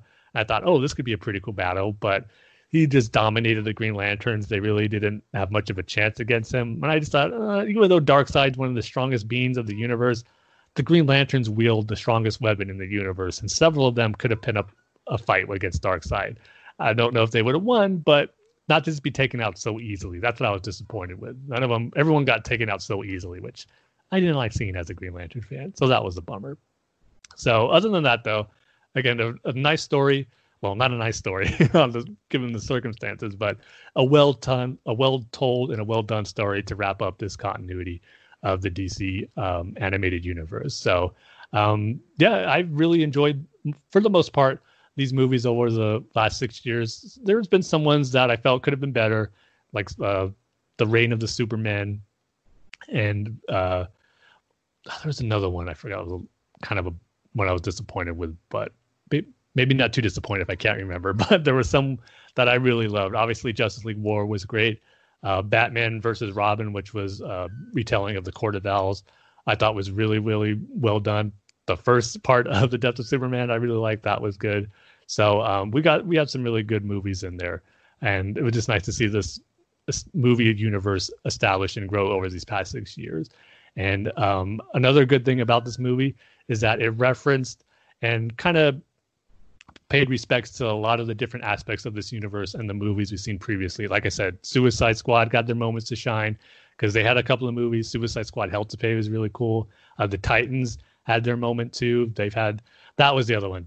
Teen Titans, the Judas Contract. That was one I was disappointed in because I had really high hopes and expectations after it was the third movie announced for this DC animated movies universe back in 2006. And after all those years, what we got, I just felt could have been a little better. But Justice League versus Teen Titans was good. So this movie encompassed all what came before it and showed its respect to all those characters that were in those movies, which is really nice to see. So overall, I'm going to give this movie 4 out of 200 different versions of the Zack Snyder Justice League cut that could wind up being on HBO Max. That's still a lot of cuts. It is, yes. So yeah, now that you reviewed the Justice League Dark movie, now we can get onto what you really wanted to talk about. This is a review from you. I can't wait to tear. Yes. Yeah. So as you know, I have been ever since I saw one of the greatest pieces of, I don't know what you call it, film history, concert history, live show history. I saw this little thing. I don't know if you heard about it, Tim, but I saw this thing called Teenage Mutant Ninja Turtles Out of Their Shells, which is, I have to say, it is a tour de force of just starting with a really, really bad concept. And let's make this even worse. It is the greatest thing I've ever seen. I just love it. I wish they would release it digitally because I don't have a VHS player. I thought it was on DVHS. I mean, imagine that. Yeah, DVHS. Yeah. So yeah, and this Out of Their Shells thing just completely launched my fandom of the Teenage Mutant Ninja Turtles. I've watched all 3 movies. They're all bad. Hey. You cannot say the first TMNT movie is bad. That is a classic. Yeah, sorry. That one is boring. It's kind of boring. Yeah, it's boring. I'm sorry. Oh, Dan, you're killing me here. I'm sorry. It's kind of boring, especially when they go to that farmhouse. Oh, that's one of the best parts. It's like, what are we doing here? Oh. Okay, here we go, Tim. The Jim Henson animatronic / puppetry is really good. That is just one of the amazing things about the movie. See, you need to go back and listen to, what was it, episode 197, where I celebrated 30 years of that movie and why it's so amazing. You're disappointing me here, Dane. Yeah, they're all bad. I especially, Tim, I especially love the second Teenage Mutant Ninja Turtles movie. It was totally rushed. There's no Jim Henson. Oh, you got Vanilla Ice. Vanilla Ice. But there is Vanilla Ice. And that, Tim, that is what makes that movie great. Go Ninja, go Ninja, go. How could you not love that song? It's impossible. It really is. Third movie, they go to Japan for no reason. And ancient Japan for no reason. There, like I said, no reason to go to ancient Japan. How about we just stay in New York in the sewers and let's have a movie there? No, let's go to ancient Japan. The Michael Bay movies, they look cool. They are a triumph. They are the shining example of CGI, I'd say. And that's sort of Andy Serkis they're taking my facial expressions and stuff, sort of thing, and they're taking my performance and making a digital character out of it, sort of thing, right? Performance capture, yes. Performance capture. Sorry, I didn't know the exact term. That movie is awful. It's kind of boring, and I don't know how many times I've was watching that movie and I was like, where are the turtles? Yeah, especially the first one. Yeah. The second one, the second Michael Bay movie, Out in the Shadows, better, way more fun, really way more turtles. Yes. way more turtles. Totally love that. And you got Oliver Queen as Casey Jones. I mean, come on. Yeah, playing. You see, like I don't know the history of Casey Jones, but like, did he want to become a police officer? Is that why? That was all new for the movie.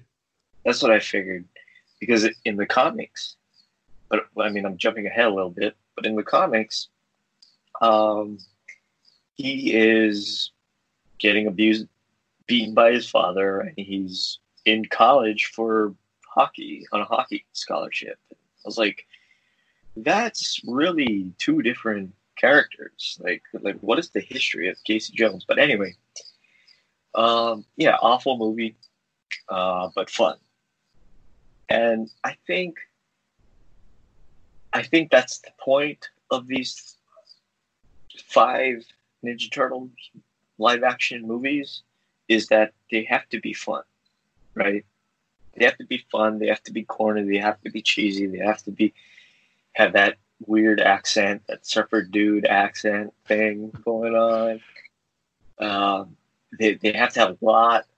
Tim, I can't say this enough. They have to have a lot of marketing in their movies. Yeah, that's a given. given. Have a lot of products at you. Burger King, Pepsi, Panasonic, I think. All of these different companies, name brands, soaps, skateboards, you name it, Tim. The Ninja Turtles always have, like I said last time, the Ninja Turtles always have time to tell you about this new soap that Dial is coming out with, okay? That's what I'm saying. With these movies, they have to be fun. They have to have a lot of product placement, and they got to be cheesy and corny and have all the accents and the surfer dude accents and music that will not age well. They have to have musicians in them that do not age well. Is what I'm trying to say. But then you have the IDW comic. The Teenage Mutant Ninja Turtles IDW comic. I've not read the original comics. I don't know if you have, Tim. The first few arcs I have, not the entire run. Sure. But this IDW Teenage Mutant Ninja Turtles comic is something completely different. It is not that cheesy, corny thing. It's not as fun and out there and loud as the movies. There's zero product placement. I don't know how you do that in the comic, but yeah, there's zero product placement. There's no bad white rappers that are doing songs for it. It is completely... It's an ongoing series, so you never know. We could still eventually get that. Yeah. Maybe I'm speaking too soon, but I don't think that's the direction they want to take it in. But it is something completely different. It is... There's actual depth to it. The turtles are fun. And that's one thing... reading these first 7 graphic novels, collected editions that I have read, that I've been missing a lot in comics, especially like Batman comics, where it's been a while since I read a Batman comic and I've had fun reading it. You know, it's this big thing. Like, I stopped reading when Batman was doing the wedding thing, right? And that just totally wasn't fun for me. That it was constant, you know, what's the dress going to look like, and yada yada yada. I mean, that's good for some people, and you know, if that's your thing, that's cool, man. But for me, it was just something that you had to get through, and then you find out in the end they don't get married, and then it's a whole plot by Bane, right? But reading these Ninja Turtles comics, it's fun. I've had fun. There's depth to it. There's, especially when they have the flashbacks. Oh yes. To ancient Japan. By the way, plot hole. I'm gonna have to throw out a plot hole thing right here, Tim. Okay, so I remember. Yeah, so Splinter is actually the reincarnation of a ninja, a Japanese ninja. Hamato Yoshi, right? So he gets reincarnated into this rat. How did he learn English? Well, that's where the mutagen. Because if you know, that's what. Okay, but do they go into this? Oh, I see what you're saying. Okay, how does he speak English when he's from Japan, ancient Japan? Yeah. Okay, I thought you just meant speaking in general. Okay. Yeah, because if you know, well, maybe history, right? Maybe it's because Japan was notoriously xenophobic, right? So how did he learn English? How is English even a concept to him?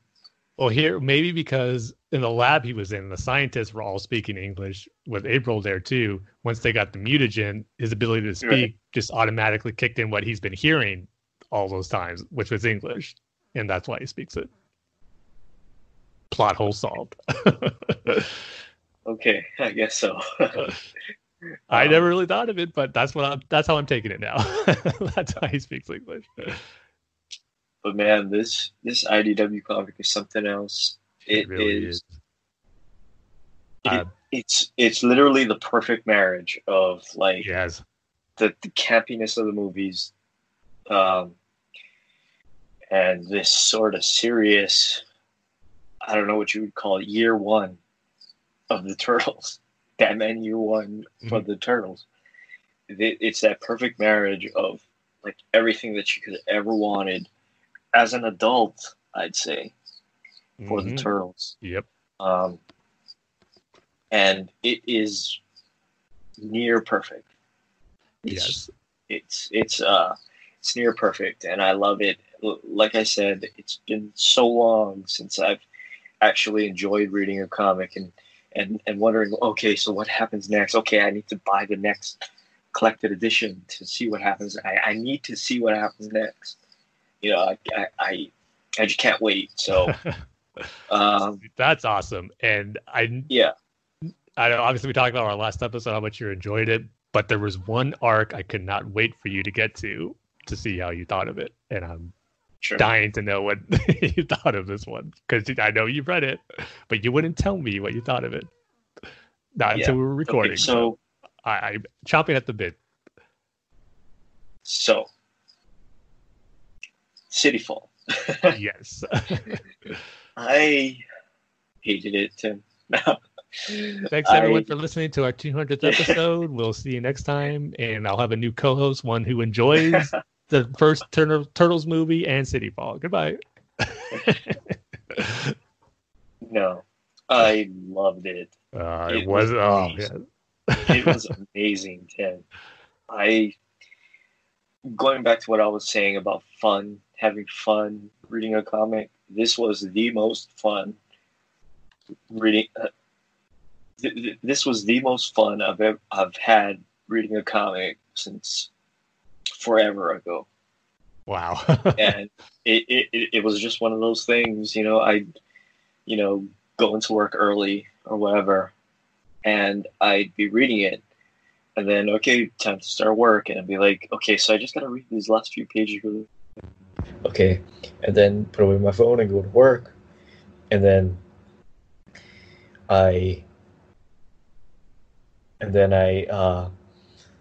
working, and then I'm like constantly thinking about it. Like I have to know what happens next.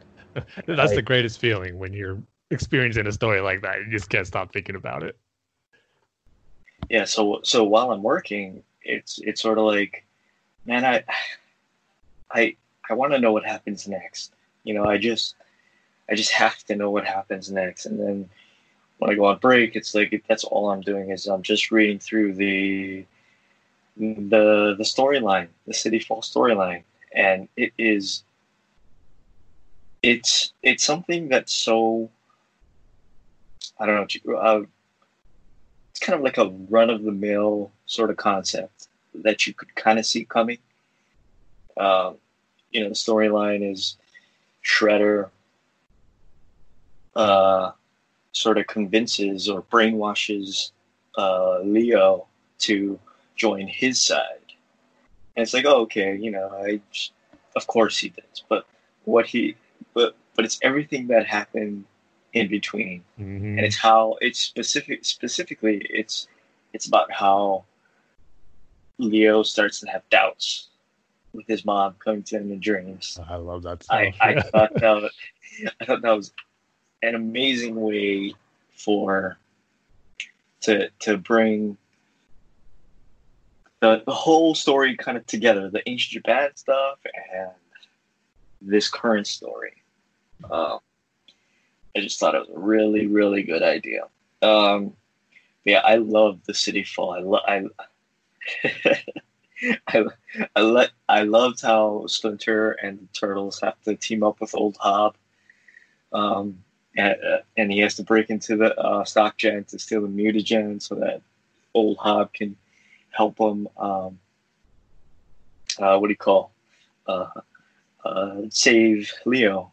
And the one twist I didn't see coming, Tim, I have to say, is Casey's dad becoming the head of the Dragons. Yeah.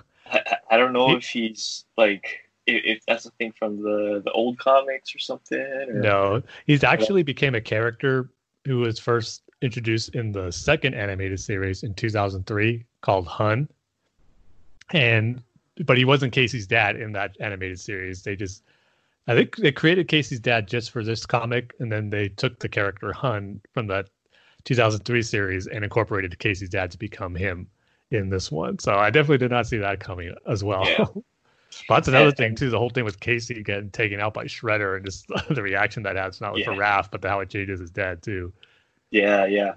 That one surprised me because I at first thought that Shredder just kicked him in the stomach or kicked him in the chest. I didn't know he had one of his claw things, or he stabbed him with one of his claw things. Because if you look at the previous panels, his right arm is covered by his cape, and I don't know, maybe he doesn't have a claw in that one.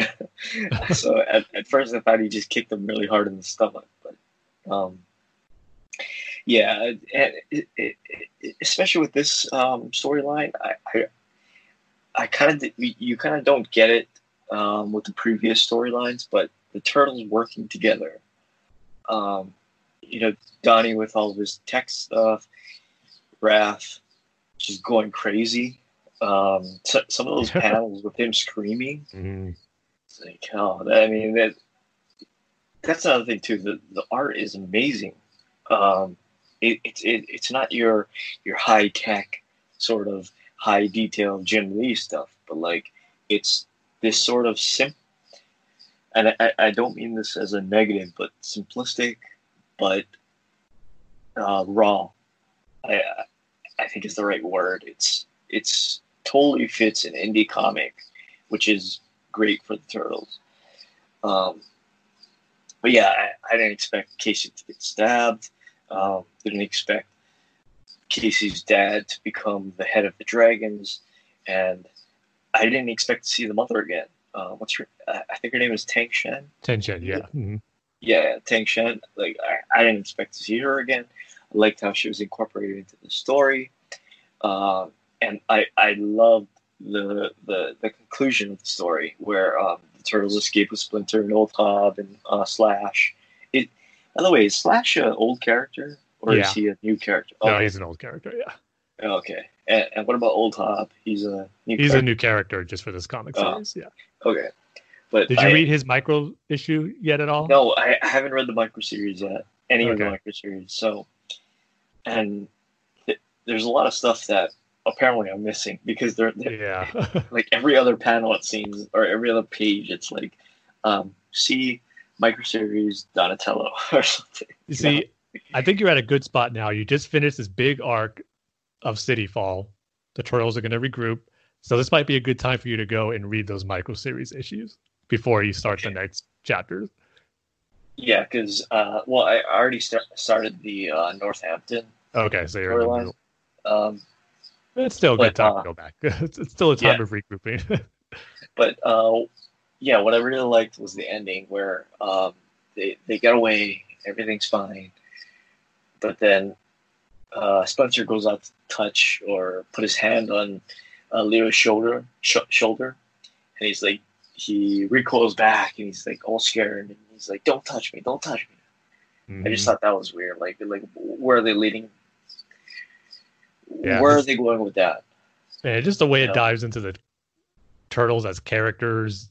Their different emotional toll it took on all of them. That's what I love so much about City Fall and the Northampton arc, is how really deep it goes into the Turtles on an emotional level and their characters, like nothing you've ever seen before, I think, in any other medium of the Turtles. It's just really great stuff. Yeah. But I do have to say, I've read 7 of the collected editions, so I'm at hold on, I had it up. I'm at issue number 29 of the series. My favorite character, I have to say, Tim, is, I'm not sure if he's a new character, an old character, or whatever, but it's got to be Woody. Pizza Delivery Man. He is the greatest character that's been created. I mean, I don't know if is he an old character or is he new? I believe he's just new for this series. Okay. Yeah. Woody. There's a moment coming up between him and Mikey that might surprise you, but some more great stuff. Again, drawing into the depth of what this comic series can go into with these characters. Without giving anything away, is it when Slash attacks him? No, but I believe that leads into it, though. Yeah, right. And I gotta say, Mikey's becoming one of my favorite Turtles. Nice, especially. I think he has some great stuff in that Northampton arc. He really does. Okay. And over the course of what's coming next, too, you'll see how he's really kind of the heart of the Turtles group. Yeah, I was about to say, like, what makes him one of my favorite Turtles is, Splinter's talking. He's talking to Leo, and he's like, it's because of his good heart and lighthearted nature is what makes the group that much better. And then you see him in the corner. He's reading the note from Woody, who says they can't hang out anymore. They can't talk. But that was the moment I was referring to. I'm not sure if you got to that point yet. Yeah. Okay, yeah. So yeah. Oh, my heart just broke for Mikey. But yeah, surprisingly, he's becoming one of my favorite characters. I mean, definitely not from the movies, I'll tell you that much. He's obviously they're making him more than just the party dude. The party guy. But yeah, this comic, man, I've been telling you. I can't say enough about it. I wish you battered me over the head with it. I probably should have. Hey, better late than never, though. Yeah, it's the depth of it. How deep they go into what the Turtles are thinking. Who they are, what they're trying to do. that they're family. But then they can also do the action thing, and they can also be that campy thing. Yep. They can do that campy thing, which is okay because it all works here. And I think I mentioned earlier about how the movies are campy, the first three movies are campy and out there and stuff, and the second two the Michael Bay movies take themselves way too seriously. They try to do the campy thing, doesn't work. The truth is, to me anyway, and I think this is unique to the franchise. I don't think you can really do this in any other franchise and combine them so well. Is you can have the campy, you can have the sort of kid stuff, you can have this depth, and you can go back to and tell their story and get in their headspace and tell where they're at, how their personality, and you can combine all of it, and the product that you get is this comic. It's perfectly this comic. That's what you would get. And I think, now correct me if I'm wrong, Tim, I think the Turtles can do everything. They can be the campy thing, they can be the kid stuff, they can be the super serious stuff, and they can be everything, right? Yeah, that's what makes them and so I think great. I think they can have those big emotional moments, then they can go into sci-fi territory where you wouldn't expect them to be, and it all works. Yeah, like the Dimension X stuff, and I'm trying to remember the name of the planet, Ultraman, or the other planet with the elves. The neutrinos. Yeah, neutrinos with Princess Zelda. Yeah. That's all I was thinking. Zelda.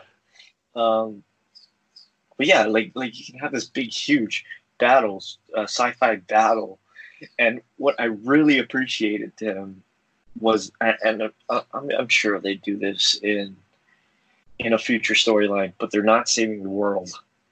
They're not. Yeah. Some storylines are not even saving New York. They're not even saving New York City. But what I really liked about the Krang War was that so Krang's building the Technodrome on Earth, and if he does, then Earth is doomed, right? But that's not the main focus of that story. Yeah. The main focus of that story is to save. I forget the name of it. What was the name of the planet? Was it Neutrino? Yeah, I know they're called the Neutrinos. Yeah. I think the planet's named Neutrino too. Yeah, Neutrino. Yeah. They're saving that planet, and then saving Earth is kind of like it's kind of like a side story that they never really get to, and I'm sure they will in the future. But I just liked how they're not going there yet. It's not right off the bat. They're saving the entire universe. Like you would get with a Justice League story or an Avengers story. Which is essentially kind of what the Turtles are. They are the Justice League. If you really think about it, they each have their own individual personalities, individual looks, and everything. But yeah, I just love how saving Earth is kind of like an afterthought. They're trying to save Neutrino, and they're trying to rescue the princess, and they're trying to rescue the princess's family, and they're trying to stop Krang, right? And they come back to Earth, and everything's cool. Like, say, oh, we're just gone for like however much time, and we're back now. But then you have a story like City Fall, where it's it's they're saving New York City, but that's not the point. It's a more personal battle, really, more than anything. It's a personal battle, but that's it. The saving New York City isn't their. It isn't the main point of the story, and they run away at the end.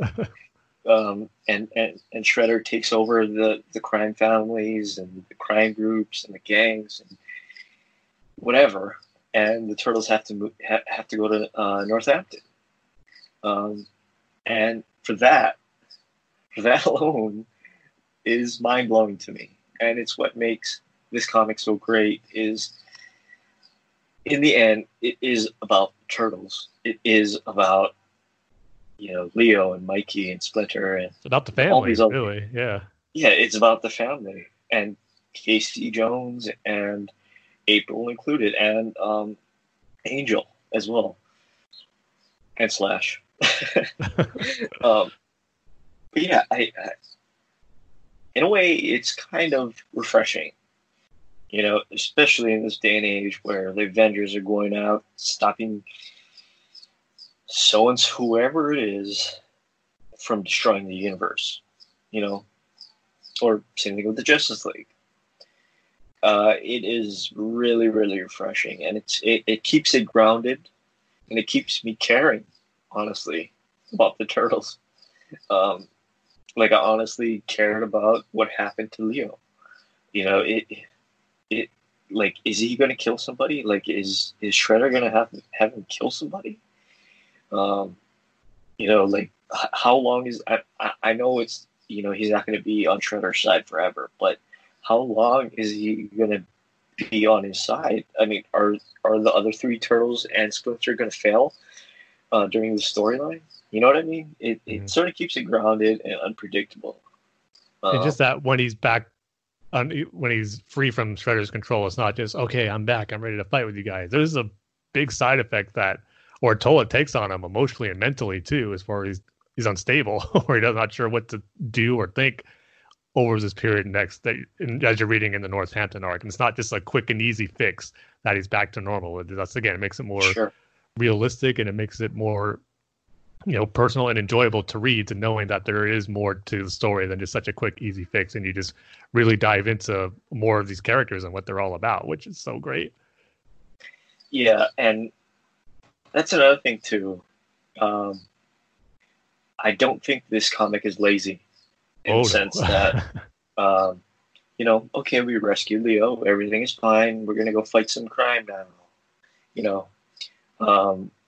and you also see it with Shredder's ending during City Fall, which is he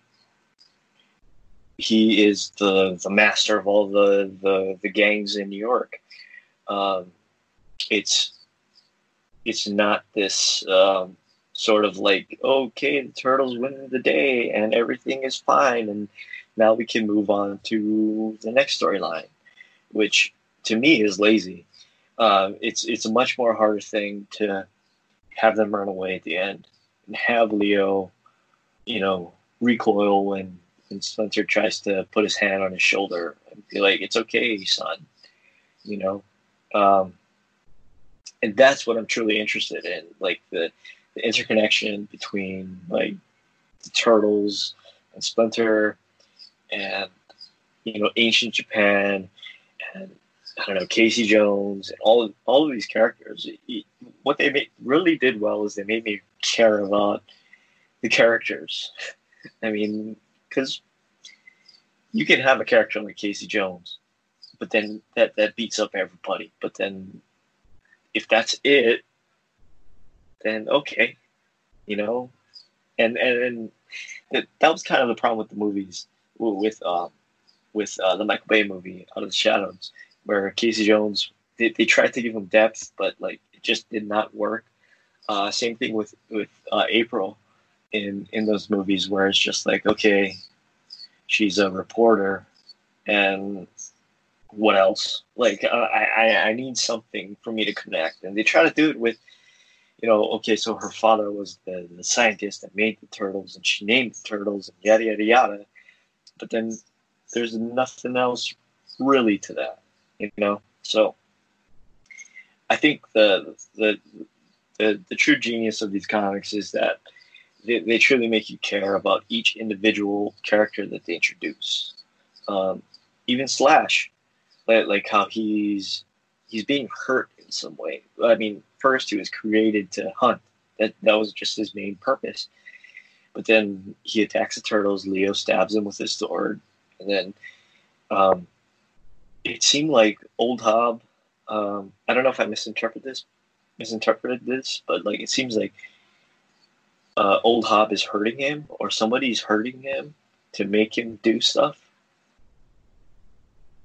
Did I get that right, Tim? See, I don't remember too much about that. Yeah, like being physically hurt. I know they're just people are using him for their own gain, but it was for like physically hurting him. Right. But man, you feel that way now about Slash. Just holding my tongue as far as saying what happens later on for the character, which will make you feel that way even more so. Okay. Also, one question. You know, I don't like this. I didn't like it with The Office or anything with Batman, but like April and Casey kiss in the storyline, in the City Fall storyline. Is it going to be an off again, on again thing where it's like this big thing and like we're together, we're not together, we're together again, we're not together, we're trying something different sort of thing? Yeah, it's kind of that way. It is kind of an on and off again type thing. As you'll see in later issues, it gets a little more complicated. Oh, okay. But yeah, I love this comic. City Fall was amazing, Tim. It blew me away. You had said something about like I can't wait for you to read the City Fall story, and you did not overhype it. It overhyped it. So that's always what I'm worried about. Yeah, always worried about overhyping things for some people, but glad I did it in this case. If anything, I probably underhyped it for you. It amazed me, especially the flashback or the brainwashing sequences. I love the art in the brainwashing sequences. You know, like Splinter's like this evil looking rat thing. Oh, that's right. I kind of forgot about that. Like you disappointed me, and no, you can't kill. You can't defend your brothers. You can't defend our family, and you're nothing but a disappointment. Yada yada yada, on and on and on. I just love those sequences. Yeah, I totally love this story. It's one of the best I've read in a long time, long time. And like I said, the ending where they don't win. In fact, I'm trying to think. Besides the Krang War, they don't really win. Not in the traditional ways that you're used to. Yeah, I know what you mean. Yeah. Like, okay, the Joker's back in Arkham, you know, sort of thing. It's difficult, I'd say. Like the endings are difficult. Yeah, the victories have their costs too when they happen. Right. When they do get it. Yeah, it's like a double-edged sword kind of thing. But yeah, I love it. It's nearly the perfect comic. For City Fall, part 1 and 2, I'm gonna give it 5 out of 5. I loved it. I would do the same thing. It really is that great. I'm so glad that you're on the same page as I am about it. Yeah, it's even though you're a few years late, as long as you're getting to experience that story, that's all that matters. Yeah, I was only 10 years late, Tim. Well, not quite 10, but yeah. Yeah, I love it. If you have even a passing interest in the Turtles, like I did, I didn't care about the Ninja Turtles. But then this thing came along, caught a lot of their shells. And sort of... No, not hearing Tim rave about it so much, that's not going to do it. No, it's going to be the Out of the Shells content tour that gets you into. Well, to be honest, Tim, I don't think I ever told this story on the podcast. But so, well, that was a senior in high school, about to graduate from high school. I moved out of my parents' house. Mm-hmm. Just wasn't working out. We were arguing too much, just not getting along, right? Okay. Especially with my dad. Like I just was not getting along with my dad. Just nitpicky little fights about nothing, you know. Same thing with my mom. Just like these little nitpicky things that I just couldn't take it anymore. So I moved out. They actually helped me find, because I was 17 at the time. I couldn't rent any place by myself. So they helped me find a place, rent it. It came with a bed, so it was furnished. This studio apartment that I had. Okay. So it was furnished. It had a bed, of course, and it didn't have a sheet on it, right? And so I went out and I bought a sheet. I went out, and I bought a sheet. Unfortunately, you see, 17-year-old brain thinks you know everything, right? I didn't know that they had different sizes of bed sheets. Uh-huh. So I bought one too big. So I go to my parents' house. Again, I'm just a young, stupid 17-year-old kid who thinks he can make it on his own. And I don't know which sheet to take. So I just take a bunch of them. The only one that fits in. The only one. I can take a guess. Which one is it, Tim? A Teenage Mutant Ninja Turtle sheet? Yeah. And my old Ninja Turtles white, which had since turned to brown sheet, with all of the turtles on, just standing there with their weapons out, sheets, and I used that for like a year. Nice. See, I remember having a Raphael pillowcases, but I never had the sheets. Yeah, pillowcases and sheets. It was the roughest thing, the coarsest sheets you can imagine, the hottest sheets you can imagine. But anyway, yeah. So, just to bring things full circle, I guess the Turtles. You know, I was thinking about this past week. You know, and the Turtles really did play a bigger part in my life than I care to admit, right? Or that then I noticed. Uh-huh. I guess you could say, because, you know, like I said, I wasn't getting along with my parents, especially my dad.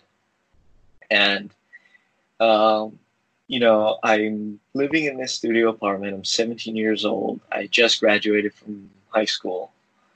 And I'm sitting on a bed with Ninja Turtle sheets, right? And I'm feeling sad. I'm feeling alone. For the first time, you know, truly feeling alone. You know, there's nobody around. My friends are all off doing whatever. And I'm just sitting there alone. And I am crying for the first time in a long time, because I feel so alone. I feel so sad that, I mean, like, how did things get this way? You know, where I'm sitting by myself in a studio apartment alone when I should be with my family.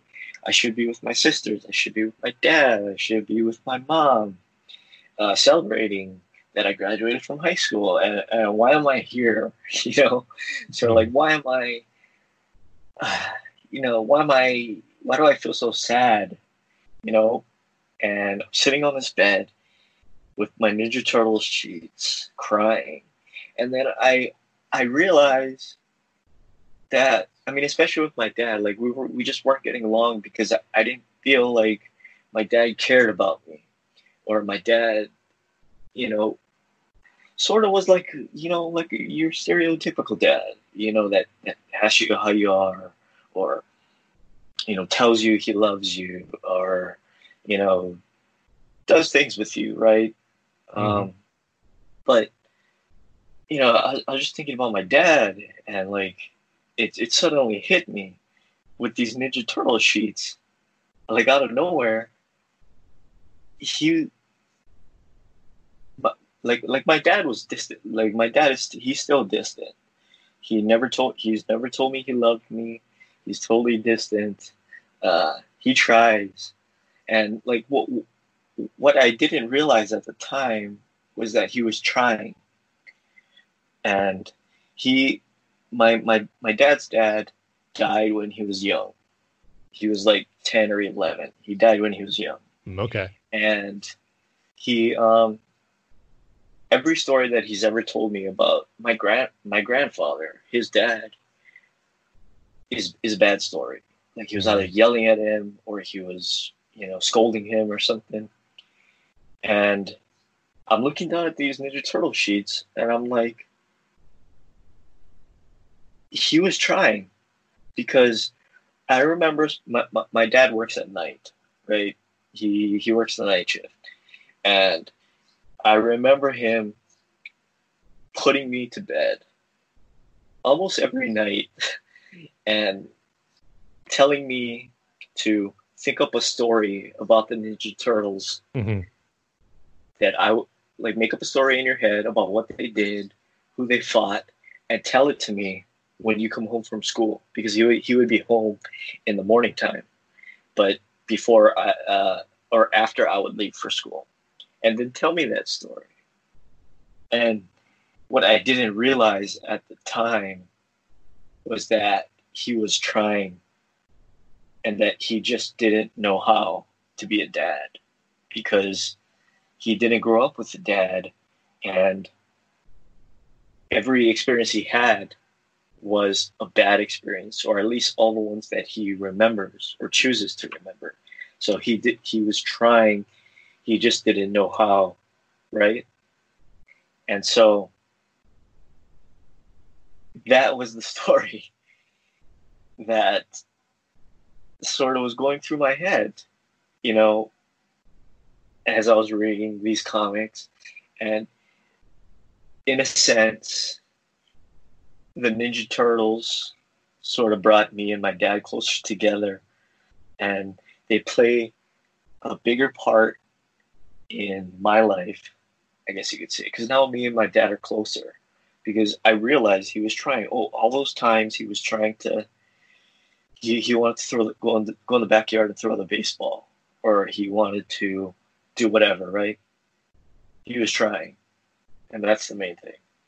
And whether I want to admit it or not, the Ninja Turtles have played a bigger part in my life than I remember. So yeah, wow, that's my Dane. story. Yeah, well, I appreciate you sharing that story, because it's stuff that makes you think when we're into all this stuff, like Ninja Turtles, DC Universe, Star Wars, just how much of a connection it has in our lives with those in our families or those that we're closest with, that sometimes you might not think about or realize right away. So your story was an example of that, and which is cool. It was something like that you realized was something that you and your dad were able to kind of use to draw close together when you were young, and then use that later on to appreciate it. So that was great. I appreciate you sharing that story, not only with me, but on this episode too. Yeah, because, you know, if it takes the Ninja Turtles, your Ninja Turtle sheets, to remind you that your dad does care for you, your dad is trying, even though he doesn't know how to be a dad, you know, and that he does, in fact, love you, even though he doesn't ever say it. If it takes that, Ninja Turtle sheets, to prove that to you, you know, then this whole thing, this whole Ninja Turtles thing, reading the comics, all those awful movies, it all is good, is what I'm trying to say. So yeah, that's my story. Read the Ninja Turtles comics if you can. Watch the movies. Enjoy it. Enjoy it is what I'd say. And I'm so happy to have you fully embracing the TMNT fandom name. Yeah. Welcome to this family. And it all started, let's not forget, Tim, it all started one day when you mentioned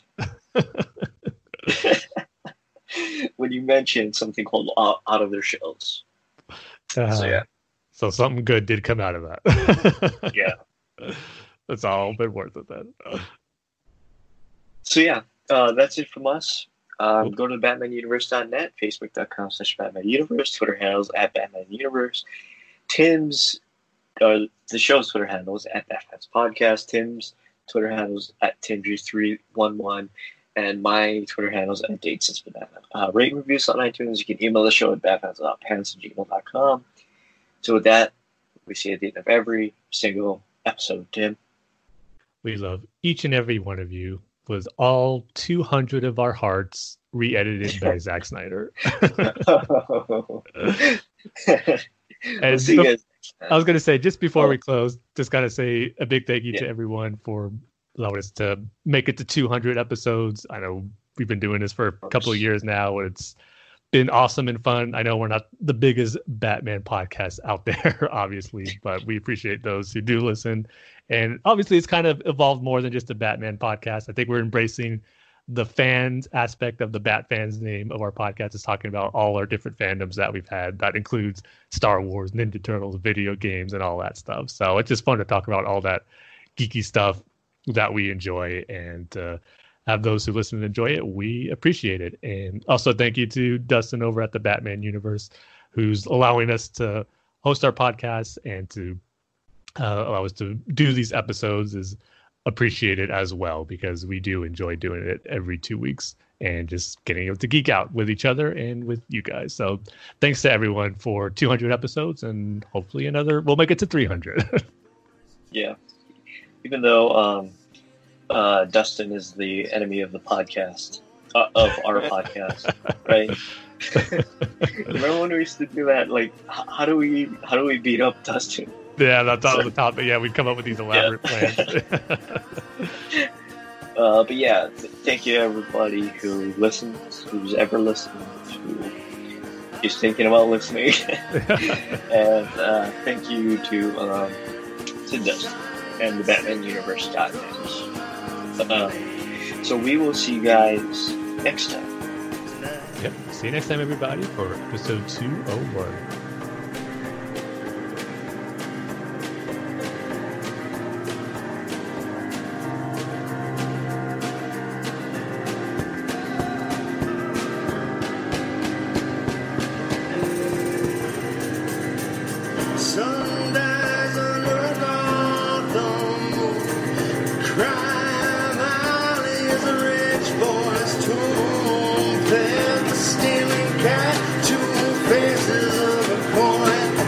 Yeah.